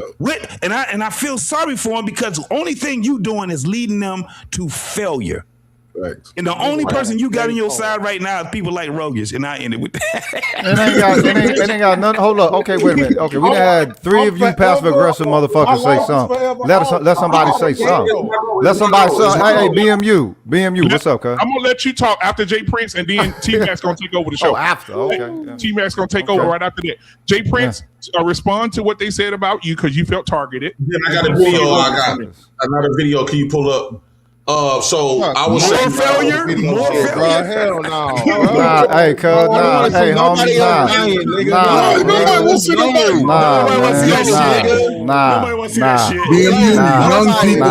young people BMU. Nah. I want problems always.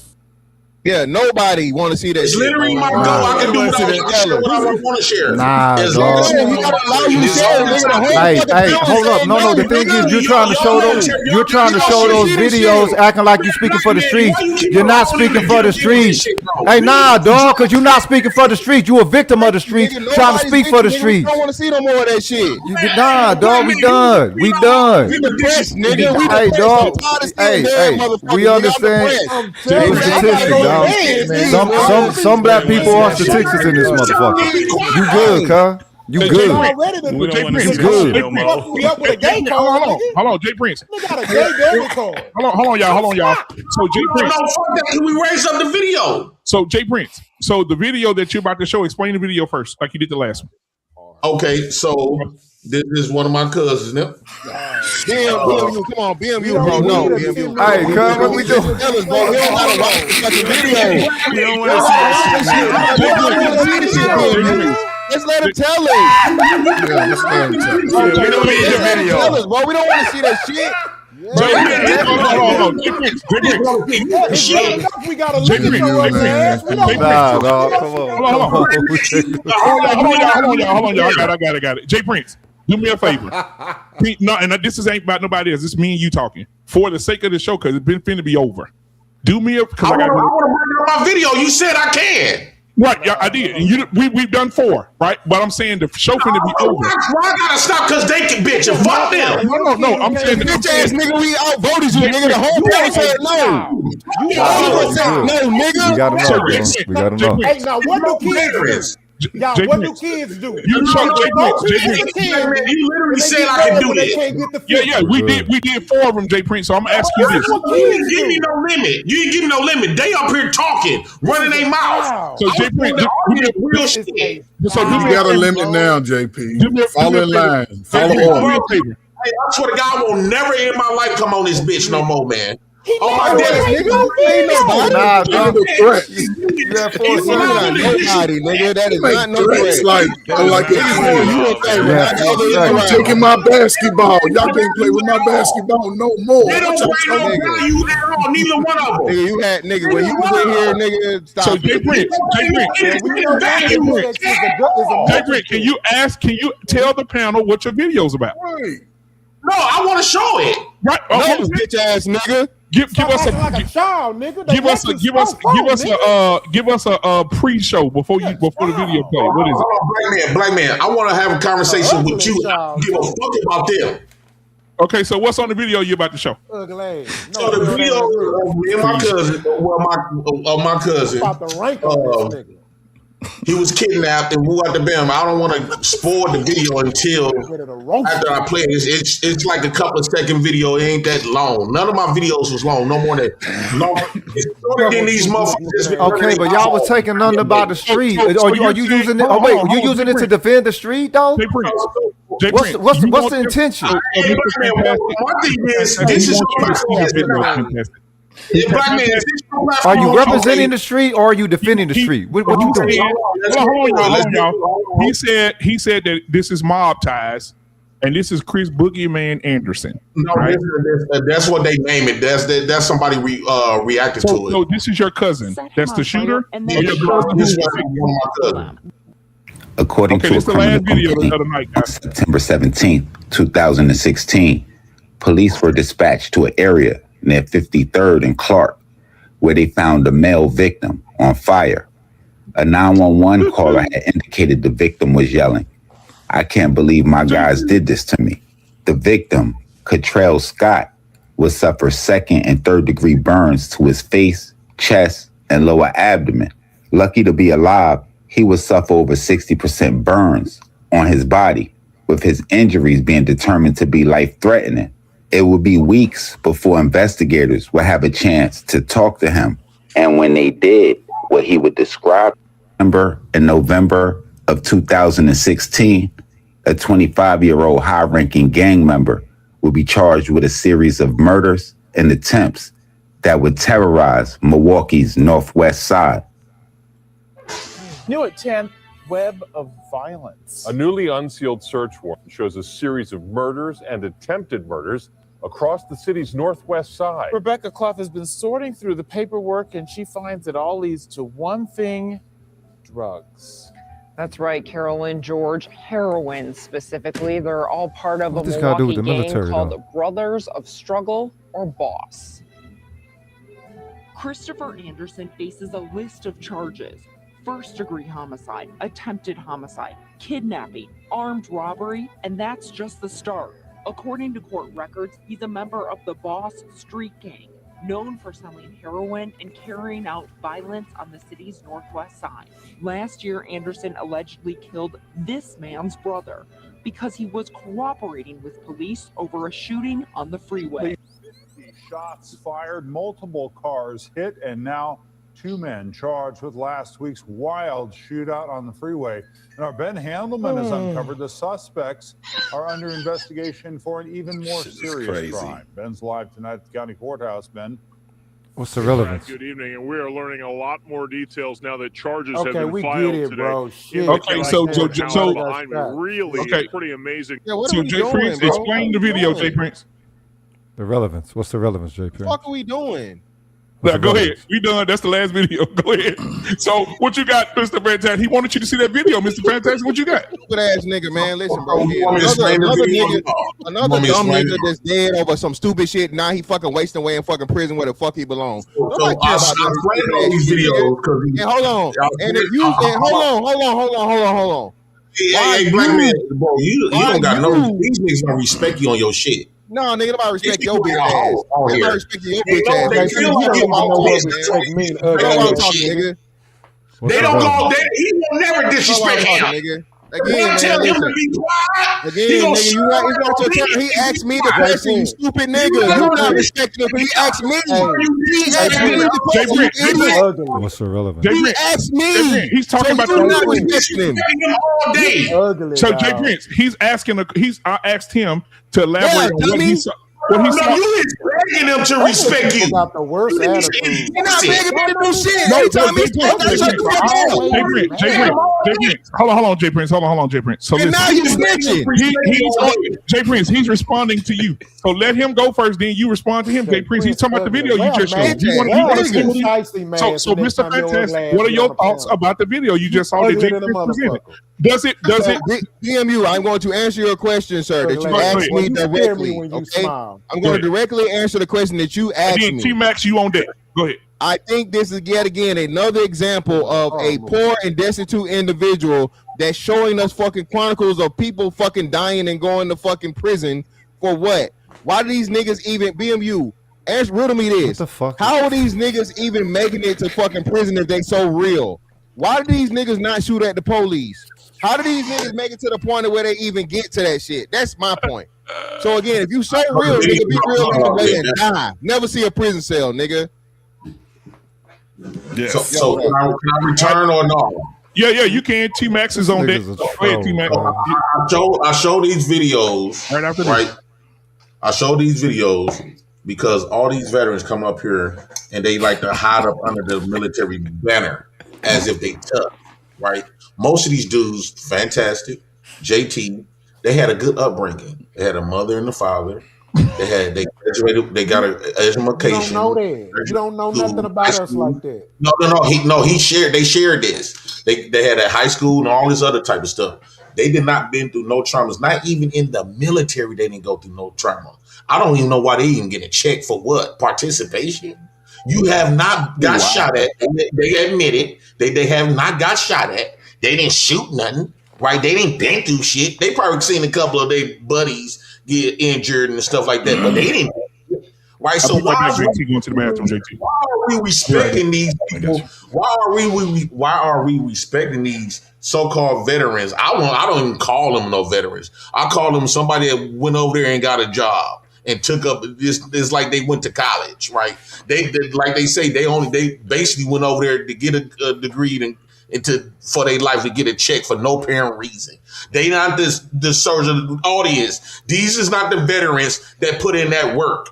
So when you think of a veteran that served, they not it. They did no different from what you do here in America. When you go clock in at work or you go to school and get an education, that's all they did. That 95% of the veterans, that's all they did. Right? Where's his PT? But they try to honor this better. I've been to the military, but since you have not been there, you automatically assume that all of these people is real war people, and when they become up here bragging about all of the guns and military stuff, that's not your shit. You didn't have to use it. You didn't get popped at. You didn't have to do none of that. You was safe. Right? It's like you was safe. So you stop coming up in here like you some real motherfucker, like you was up there slanging shit, like you was up there dropping shit. No, you do not get my respect. Wait a minute. You do have some black veterans that was in the mix. Now, wait a minute. You can't just blankly say that they weren't in the mix altogether.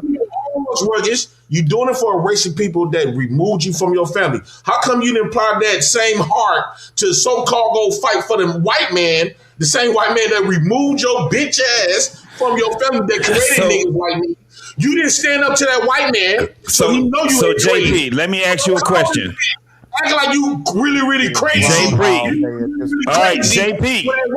Constantly remove you from I'm your not home. gonna keep calling your name. I'm gonna mute you. Constantly remove you from your home. So and you didn't do a motherfucking thing. Let me ask you a question. When you showed that video, you showed all 5 of those videos, and those videos show nothing but y'all murdering y'all. What did you get out of being a failed street nigga? Tell me what you got out of it, because you can't say nothing about the military. For one, because you was never in it. For 2, you would not be able to qualify to do that. So this is the thing. So what you just showed was failure, though. So tell me, what did you get out of being in the streets? Tell me what you got out of being in the streets that benefited you and your children. So what I got out of the streets, what benefited me and my children was, one, bravery. I overcame a lot of my fears that most people in America would fear, like going to jail, getting shot, or have to do whatever the case, right? I overcame that fear, right? Those are the fears that I overcame. It made me strong. They say whatever don't kill you, make you stronger. I've been through a lot of traumatic stuff, life, I would say a lot of life-threatening stuff that I overcame. It gave me a lot of self-confidence about myself, a lot of self-awareness. Well, what makes you think you speaking for street niggas, though? Wait a minute. What makes you think you can speak for street niggas as opposed? But no, I know. But wait a minute. No, he asked you about street niggas, though. You've been speaking about you the whole fucking time, as if all street niggas get down with your characterization of going into the street, nigga. He asking me a question. So it made me look at life totally different and have a different understanding. I feel like I achieved most of that majority average people did not achieve. So, and I overcame it, and it created J. Prince for president. It gave me a story, right? It gave me something that is unique to the obviously the average of America, and I get to share certain things within limits. I benefit because I lived through this. I done been through them prison cells many times. But you never said anything about what you benefit as far as like building. What kind of contrition? What kind of contrition? What kind of contrition can you give? Do you have anything that you right now that's tangible that you can give to somebody? And I ain't talking about something that's your opinion. I'm talking about something that you can go and you can give to somebody right now that you can say, this is what the streets have given me, and it was positive. He's speaking as a statistic, not as a street nigga. He portraying the street nigga. This ain't no street nigga. You a fucking statistic, cuz. Wait a minute. You done showed us being a statistic the whole time. Let me get to these tangible, super chats right quick. is not something to hold on to. That's like some clothes, cars. That's fake shit. Wisdom, understanding. I could give one of your nephews that's trying to join the streets. I could give him real life point of view. Show them that you might not want to go down this road. Jay Prince. Okay. Let me get to the super chat. You can't give him that because you're not a street nigga. So, I think you didn't shoot shit in the military, bro. Respect the money. Alfo, I think it's Alfo. With the $5, they said every black man was imprisoned from draft dodging. It also says most of us wouldn't be here today. Salute to Ali, but I honor my veteran family. Anchors away. All right, now Muhammad Ali. We got another one that is from a man. Thank you, Arpain. Oh, what happened? Oh, there you go. Arpain, he puts the $5 super chat. He said, never apologize for the benefits the military provides. It's the least they can do for serving our country. I appreciate you, homeboy. Yes, sir. Thank both of y'all for the super chats that's over here. Now, we got a panelist that's up here that didn't get a chance to speak. My man T-Max. T-Max, do you have anything to add to this? Because I know you was listening to a lot of what we had to say. But what is your input on it, brother, from what you heard? Man, what's up? Shout out to you fellas, man. Jay Prince for president. What up, homie?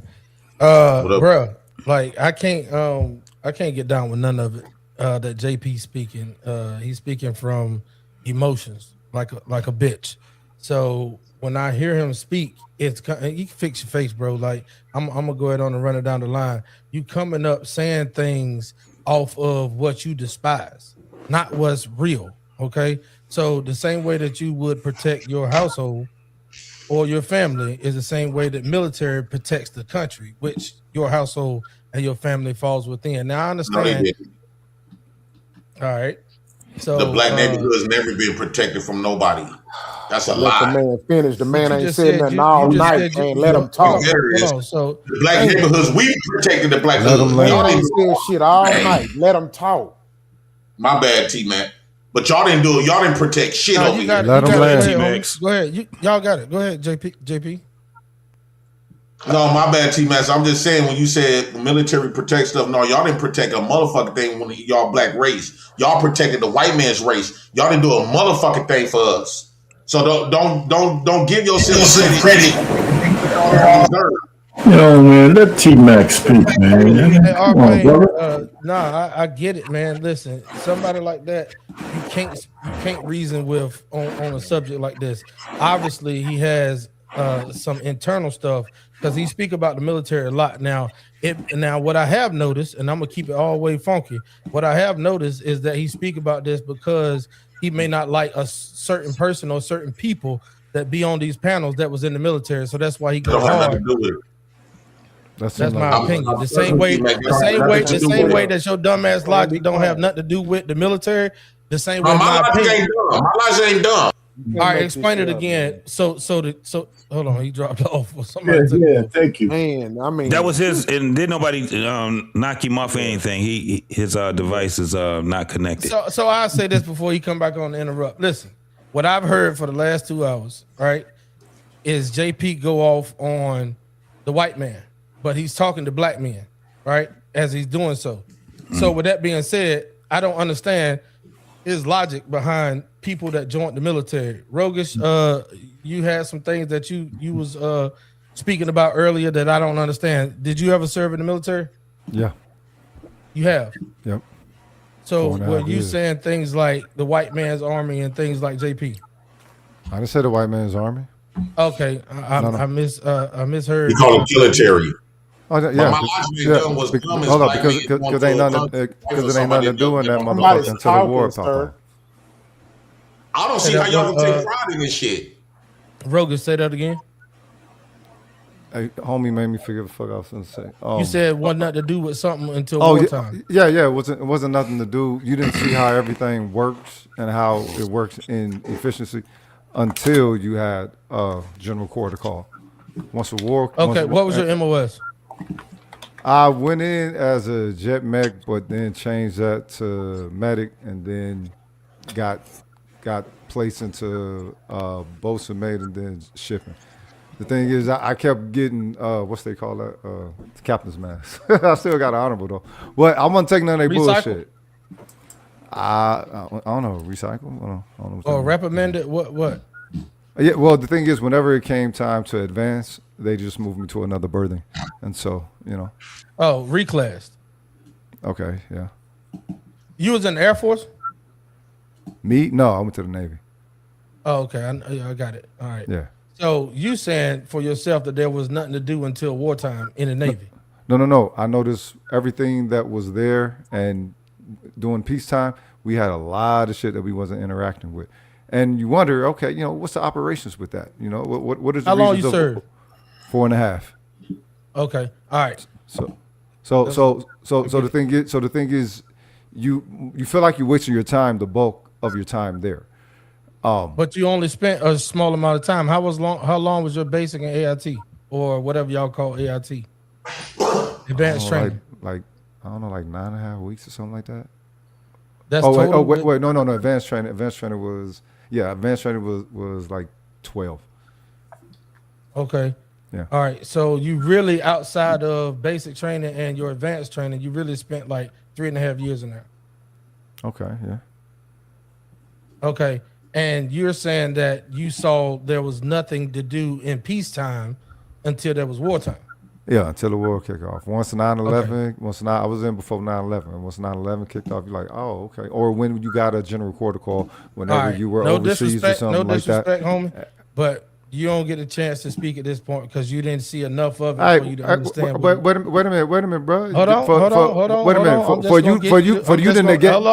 you to negate somebody's experience speaking for your branch over a branch. The thing is, you another military nut hugger that come up in this motherfucker trying to big up the soul of the experience as if it's not anti-black, as if you go up in there and them Pecker Woods accept you. Like I don't know where the fuck you niggas come from. You can't do where that, do y'all bro. come from, dog? No, I'm saying, where do y'all come from for where y'all can negate somebody else's experience? You can negate somebody else. Wait a minute, you can negate somebody's experience, but you don't do overtalk. I don't.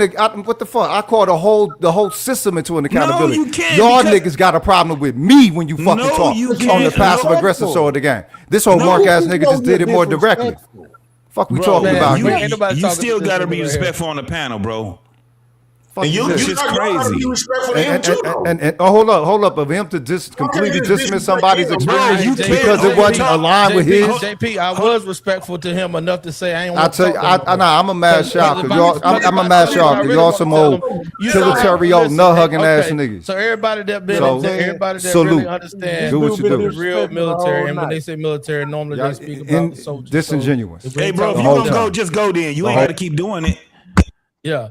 So yeah, I got a question for JP, come on, let's have this. Go ahead, Scam. That dude he has the spirit of his mom inside him. What's wrong with having the spirit of your mama? We come from our mama and our daddy, so we do have the spirit of our mom and our father. Look, I wasn't talking to the guy with the gay debit card, okay? I was talking when you to have your mom and a father, you're gonna have the spirit of both of them. I wasn't talking to you, speaking when spoken to. You talking, you shouldn't be saying stuff that don't women make sense. inject themselves in men's conversations. I'm a man, so I'm gonna let you know how I express. You ain't gonna stop it. I'm speaking in general. You started men's conversations. I wasn't talking about you or to you. But you said some stuff that was false, I'm and not I going to had argue with a to nigga with check a you gay on it. debit card. I'm not going to argue with a nigga. I had to check you on it because what's wrong? You trying to dismean I don't him have to fight. as if you something greater than the program. Okay, bro, you're not greater than the program. You don't have no power. You don't got no military. You don't own shit. You don't got your own curriculum. What the fuck? What do you gain from that? You still get beached by police like we do. You done? You still get fired from your job because you black like we do. So stop talking like you bigger than the program. Pipe yourself down before I lose my cool. Yeah, you lost your cool. You've been ugly your whole life. But here's the thing, I'm gonna go right. So let me say this, and I really just need a minute, JT. I really do. Not a long time. I'm just saying. Yeah, Look, let me say this. Go ahead. First of all,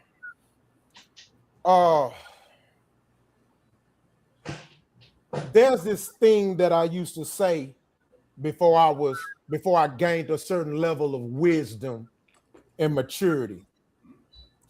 There was a time that if you asked me why I sold drugs, I used to tell you I would have told you because I had to.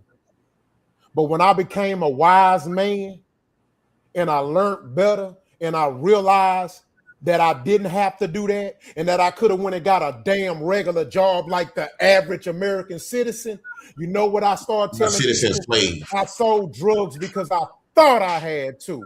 What is my point in saying this? One word can change your reality, and it can change something from being negative to something positive. Yeah, positive. And that one word is the difference between you being an ignorant person and a wise person. Now, let me add to that. Here's the reason why street niggas can't fuck with military niggas. For one, I watched on this panel some of these niggas try to redefine and find positive connotations in the word. You can't redefine a fucking word. For as long as I've been living, everybody know street niggas is mostly negative, okay? It's a negative lifestyle and it usually has negative outcomes. Now, let me break this down. Here's the problem with street niggas as opposed to military niggas.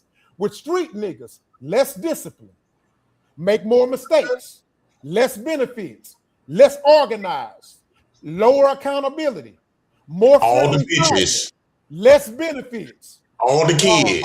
Shut the fuck up. Less job security, less family structure, and more dependency.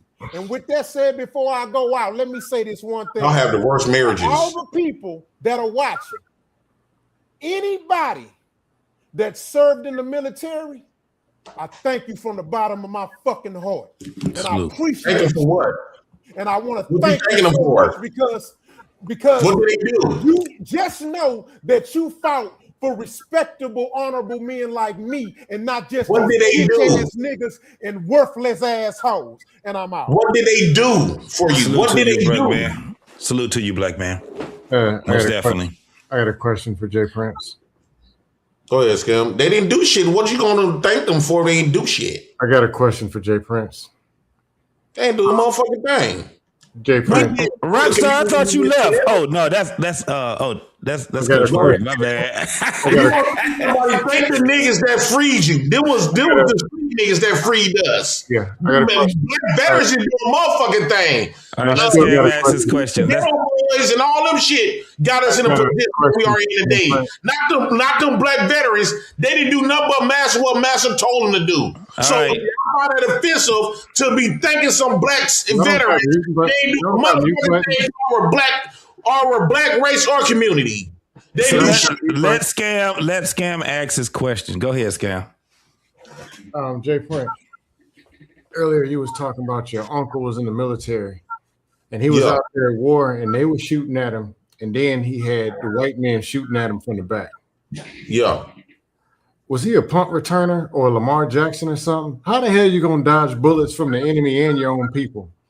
Well, it was a lot of stuff. It's a lot of stuff my uncle explained to me. He was in the Marines.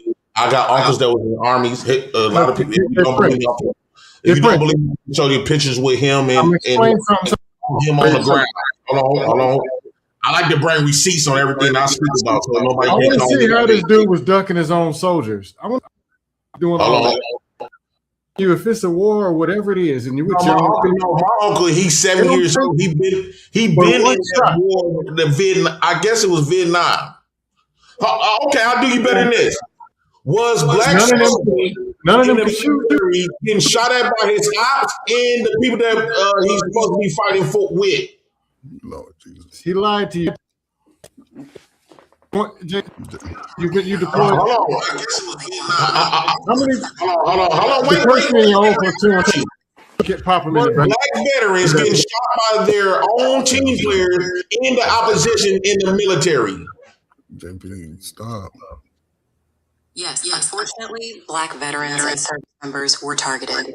Some were killed by white soldiers, even in what's called friendly fire, and also by white police and civilians. You know what friendly? I'm Jay Bush for president of United Negro Nation of the Black House. It's a dumb question to ask, though. You get Good night, dumb ladies and gentlemen. answers. We ask dumb questions, you get dumb answers, man. Come on, man. What are we talking about, man? Is this what we are? Yeah, that's where we are. This is the thing, bro. It's crazy. It's weird that we have black men that don't even honor one another. It's weird. It's weird. One of the things that I loved about certain aspects of hip hop was that it actually gave clarity to us when we understand the art of hip hop and when it came down to the true nature of it. Where I have a problem is for the simple fact that we glorified so much of the degradation of ourselves, killing of ourselves, the misogyny, the misandering, all that feminist shit that they. Oh, it's just so much that we took something that was ours that ended up not being ours. However, when I'm looking at where we are right now, dude, I'm 53 years old. The shit that I used to fight, I don't fight no more. You know what I'm saying? My kids are at the age of having kids. You know what I'm saying? Right. I'm looking at those kids and I'm seeing that they are not armed with nothing anymore. Remember when it used to be with people, when we heard the people talking, you know, what we used to call them? Woke, the woke people? Mm-hmm. We're getting dumber. You just don't the system is making us dumb, and they're taking away from us, and that shit. People, what did black people used to say to them? Right enough. Nigga, you a conspiracy theorist. Ain't none of that shit. We good. We just need to get our stuff together. And then you would have people talking. It's right in front of us right now. If you want to see how the previous generations did, just go to the current ones. We ain't even got to go all the way to the kids. We ain't got to go to the 14-year-olds and the 13 and the 12. We ain't got to go to there. Just go to the 22-year-olds. Go to the 25-year-olds. You're going to see how weak they are now. No education. They don't know basic things.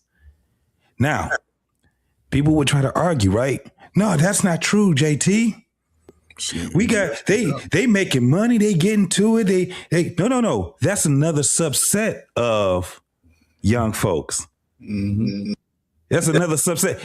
People don't even understand that they're being separated by the class, the have and the have-nots. And we ain't even talking about money. We talking about the wits. We're talking about the education. We're talking about the information that they can retain from themselves. We can see a clear delineation from those type of people. And it don't have nothing to do with no damn color. Has everything to do with the culture that they're being brought up in. We've seen illustrations tonight of a little subset of adults that can't even have regular conversations about something that is just a part of our society, right? Just a part of it. It's not a whole large thing, but we already. So when I hear people say, "What's going on with these kids?" It's the parents. JP. It's the environment. We ain't gotta ask that question. We already know what the answer is with that. It's their fault. It's always the generation. Yeah. So it's one thing to have, you know, a back and forth on ideology.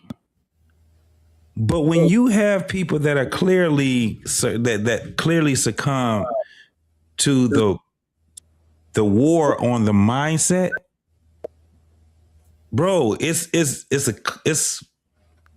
scary to me. I ain't gonna even lie to y'all, because it keeps growing. It's kind of like seeing a cancer or a disease that's steady growing, and it's just hitting all these folks, man.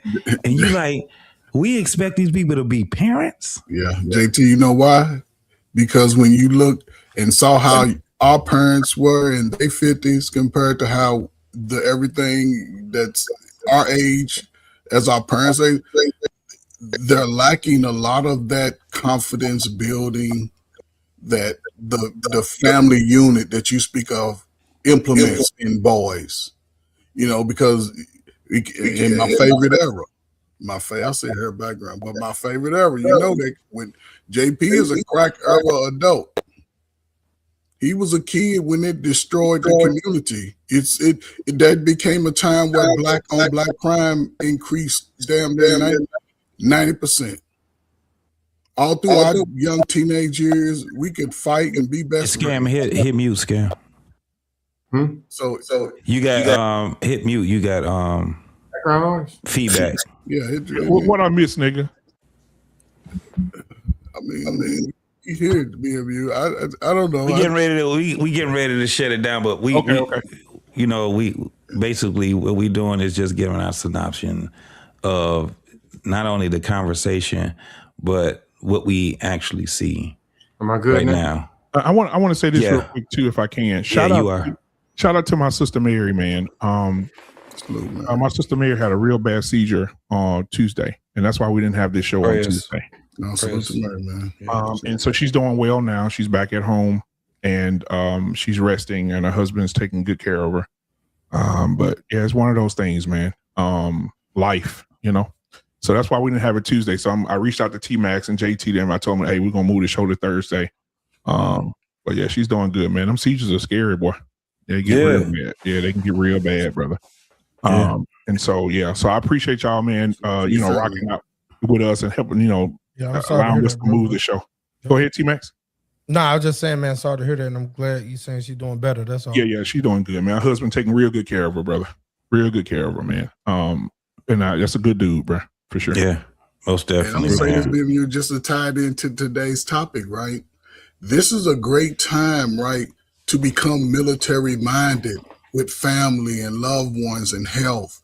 Get y'all damn checkups. Like in the military, they make you go get a damn checkup. You ain't got to set an appointment. On Friday, your ass is going, specialist, sergeant, whatever. So even as you transition from that, and I look at it, because remember, I got out of the military, I started working in the worst of neighborhoods. I started with saving brothers from taking each other out or being taken out. I was trying to save young women from being scripples and being wild and not fall under the prey of the R. Kellys and be around degenerate. That was my life. That was my life. So when I see these and hear these type of comments, there's no comparison to what I would sit down and get some average little young dudes who's looking for a way to say, hey, here's options. You got choices. You want to go to college, spend $50,000, and I can't afford that. You want to go sell drugs and be in debt $50,000? Possibly it's a 50-50. Everything is 50-50 in the streets. You may not make it past 19 to 21, or you may go to prison from 19 to 21 to 51. When those 30 years, you could be making millions. And this is the thing. Military could be an option because you can join the military up to, they done raise the age to damn near 30 now. So if you think you get out here and you realize going to jail and no damn running up in your house ain't you can go on and do what you need to do. Learn a skill, because brothers, they don't learn skills. If a nigga can't tell time on a secondhand clock, I'm not going to no camp with him. I'm not following him. I'm not digging a foxhole with him, BMU. Y'all can go y'all own way. Y'all, I know how to read the sun. I know what Barry's did. Y'all follow JP, you street niggas. But when it come down to as far as options to be better in life, to sort of give you a 10-year head making 50, 60, 70, 80, 90, depends on however you want to expand it, start your own business, buy your own house. The military is the only way in America. Entrepreneurship, everybody can't be on YouTube 5 hours. Everybody ain't got the charisma. And is that going to give you a benefit to what a military, everybody's getting paid in the military. Your slow ass kids getting paid. Your wife is getting paid. Everything is being set up to where if you fail, like my man, if you get a failure to adopt, they go kick your ass out. If you get a dishonorable discharge, don't come crying, BMU, 15 years down the road when your ass is old and shit, your back hurt, your toe hurt. They ain't gonna give you no benefits. They gonna shut you straight out. But if you go do your little 4 years, you realize I don't want to do this. I done grew up a little bit. Let me go to college. They go pay for it. You have a little slow ass baby, they go help your baby go to school, get all the resources they want. And I'm saying that out of the feet. And this is my last thing. Listen, man. At 22, 23, if you don't know what the hell you doing out here, you don't want to see your little cousin be put in a dumpster. You don't want to see your niece end up somewhere. Take your ass, get away for a while. Go learn some shit and come back home, and all your friends go be begging from you. Someone go be jealous. They might rob you in your new little ride, but get away and see the world. Meet some different women. Don't be sitting around listening to niggas talking about death all the time. That plays on your man's psyche. It makes you weak. And I digress. I'm gonna say this too. My oldest boy said this. He said, "Daddy," he said, "You know, we talk about the YNs or whatever." I said, "Yeah, son, we do." He said, "How about this, Daddy?" He said, "The Amazon forest," and I said, "Where the hell is this nigga going with this?" He said, "The Amazon forest is only 8% of it has been excavated or looked at, right?" Yeah. He said, "I believe that any YN or anybody that's street or anybody, right?" He just said this. He said, I think they should take a plane, maybe a C-130." I said, "Oh, he know about his planes." He said, "Take a C-130, fill them up with YNs, and give them a gift. Say, hey, listen, we're going to drop y'all off in the Amazon forest for 19 days. We'll come back and pick up the survivors, and whoever survives, we'll pay you a lump sum of money to start your life over. You don't have to be a street nigga no more." And I said, "Well, son," he said, "Daddy, if you drop off 100 of them, when you come back, it'll probably be 3 or maybe 2 that survive." And I said, "Why?" He said, "Daddy, they won't know what to do." He said, "There's mosquitoes out there that can kill you in 20 minutes. There's spiders that can bite you, that can kill you." He said, "They won't know nothing." Mm-hmm.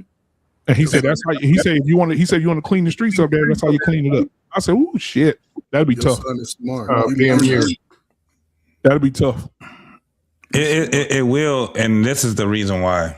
And them tribes too. Them tribes in there too. Now you run up on the wrong tribe, and they cannibal. It's your ass gone. But that wouldn't be. And I understand his sentiments, no doubt. This is the thing, and I'm gonna do a show on BMU. That'll be dope. I'm gonna talk to you about it. Yeah, we do a show where we're gonna actually put some faces to this whole street so-called YN type of thing, right? I have a couple of and I'm gonna let some of these. Before you do that, my son just sent me a video. He said, "Dad, this is what I'm talking about."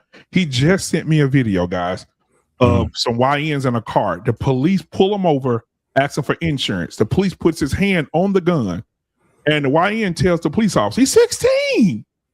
Hey, get your hand off that weapon. Don't you touch that. If you touch that gun again, it's gonna be a problem." The police officer says, "I can touch." He touched it again. They shot his ass, killed him. They shot him up. These motherfuckers ain't got no fear no more, bro. They don't. It's not that you're right, but like I said, it's gonna be dope. It's gonna be. I've been doing some research on a lot of this stuff, and specifically, my city, Detroit, it's gonna give you. How's y'all crime rate? How's y'all crime rate in Detroit right now? We ranging from number 3 to number 1. It depends on what week it is. But this is the thing. There's cast that's doing, and a lot of people don't know this. There's a lot of documentaries that's been done on the street life, right? And I'm talking about when you hear these cats talking, and it's funny. A lot of these young niggas, I don't know anything about none of these young niggas. If they 20-some years old, I don't know. If they ain't in my family, I have no idea who they are.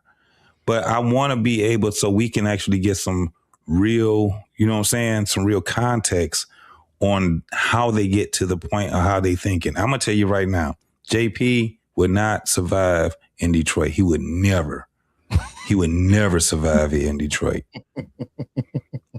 Wait till I pull it. I got some videos and shit that I'm gonna be pulling up, and I'm gonna show you what I mean. That shit that he talking, I guarantee you couldn't do it here in D. And we ain't just doing D. We gonna do Dallas. We gonna do we gonna do Louisiana. We gonna do Chicago. We gonna do it's gonna be some ones where and you're gonna hear them talking, and this is gonna be a up close, and you're gonna see how different they are, because we talk about miles away from each other, but you're gonna also understand their mindset, and it's so close to each other. California, like you would see that in California, in places on the West Coast, their mentality is a lot different than Midwest and East Coast mentality. New York, all these different things. So when you see them talking, and one question is always asked to them, if you had a chance to get up out of here, would you do it? Every one of them said, hell yeah. You think I want to do this shit? But when I show you how their mindset is, it's going to really give you some, and we ain't talking about no damn 21-year-olds. We ain't talking about no 18-year-olds. We talking about 17, 16, 14. People think I be lying when I be telling them, unless you from the D. Any Detroit nigga that are here, when I say it was normal for me to see a nigga with a blicky at 14, at 13. It was normal for me to see that. There's a river here in Dallas called Trinity River. Anybody ever been to Dallas? They tell you, don't fish in that river. Yeah, and the reason for that, because the fish eat the dead. They pour more dead bodies out that river every year than, bro, 20, 30, 50, 60 bodies a year come up out that motherfucker, shot in the head, thrown in the river. You know, women shot. Pregnant. They just pulled a pregnant woman out that motherfucker. Shot her, boom, shot in the head, threw in there. They found her pregnant. She floating in the goddamn river. I say, God damn. It's real bad. But I'm going to show y'all this before we get out of here, because we got to be under 4 hours. So I'm going to show y'all this, and then we can get out of here. Here we go.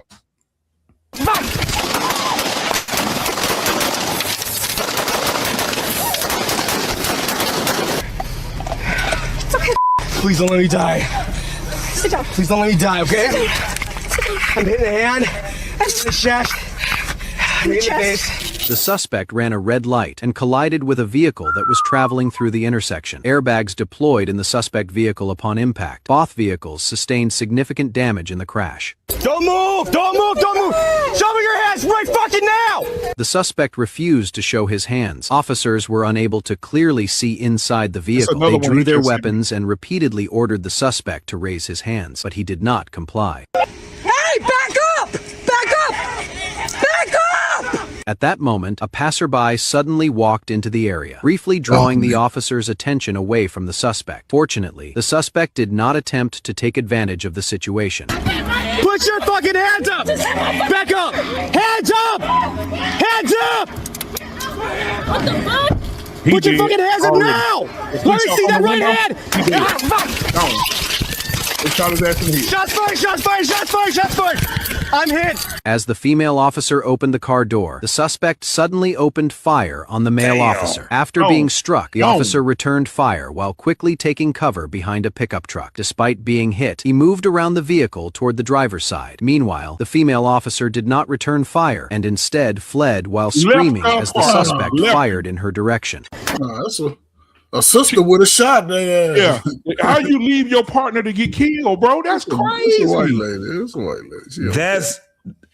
This is what I'm saying. These are zombies, bro. This is where we see let me tell you something. How old were they? It doesn't he said they were 16 and 17. 16, 17 years old. That's what I would do. Did I just say it? This ain't no 20-something-year-old. These are young kids where people be sitting here talking about these are babies. No, we would say that they are, but trust me when I tell you, that lifestyle, them niggas will kill you. Look at what they did. Bro, do you understand how idiotic you gotta be to say, I'm about to be in a shootout with some cops because I refuse to take, and I got this weapon, and they think that weapon is gonna save them. Did you see how that boy ran through that fire like it was a sprinkler? He ran straight through it, JT. That's right through it. That's idiotic. Be mute. If that was a military police officer, guess what? He'd have hit him from head to toe. But the only thing that he was smart about, which was still stupid, but the only thing he was smart about, he ran in between them, understanding that they're not going to do crossfire with each other. Yeah. But still, he threw it with his pants sagging. He looked like JP. You can't, you can't.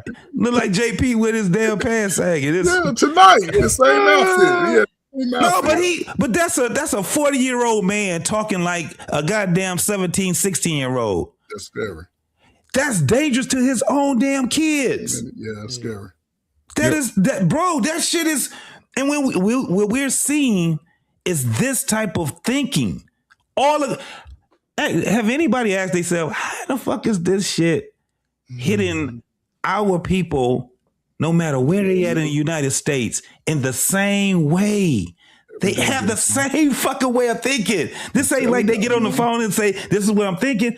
It's like, do y'all understand what this shit is? So for them, let me say this, because we do got to get up out of here. But let me tell you something. There's no way that you can cross being street nigga and being a military man. Let me tell you why. Because all them street niggas that went into the military, what ended up happening? They ain't even make it to get to their third, fourth year. Right? Because most of them motherfuckers, what happened? After they done had their first year and they say they don't want to deal with this shit no more, the motherfuckers start straightening up. They start going into a career. They start doing other things. Now they'll be able to tell you, but them motherfuckers that still got that same mentality, it can't happen. It won't happen. Yeah.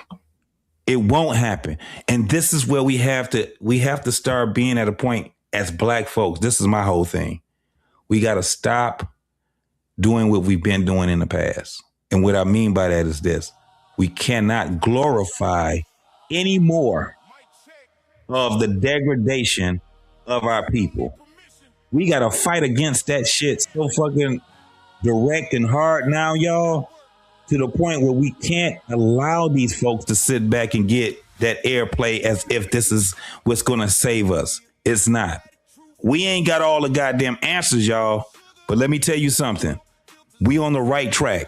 T-Max, BMU, my man, Coach Ferg, Mr. Fantastic, everybody that was on this panel tonight that was out there that's saying, listen, this is we got to hold pride in with something in America. We Americans, y'all.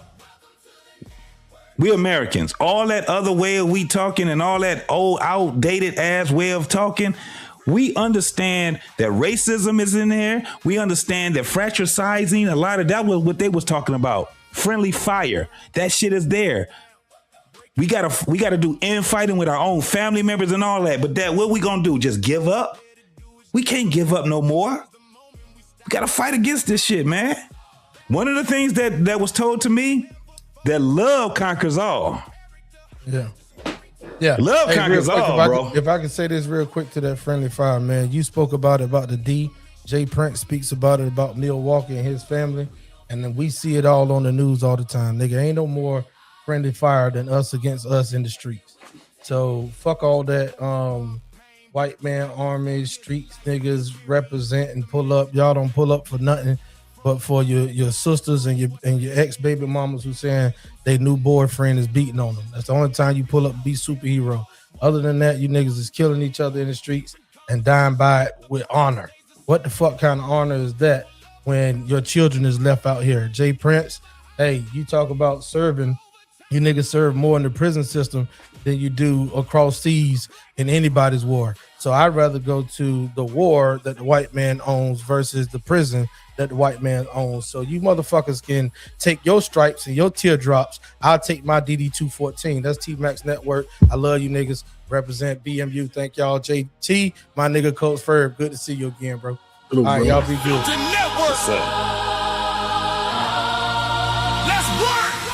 This ain't a podcast, this a battlefield where the truth gets tested and the fake reveal. No sugar on the message, no filters on the screen. We say what we mean, stand on what we believe. The gray area, every angle gets explored. Paul and Peter bring the questions to the floor. Different points of view, but respect stays alive. Strong ideas survive when they're challenged and refined.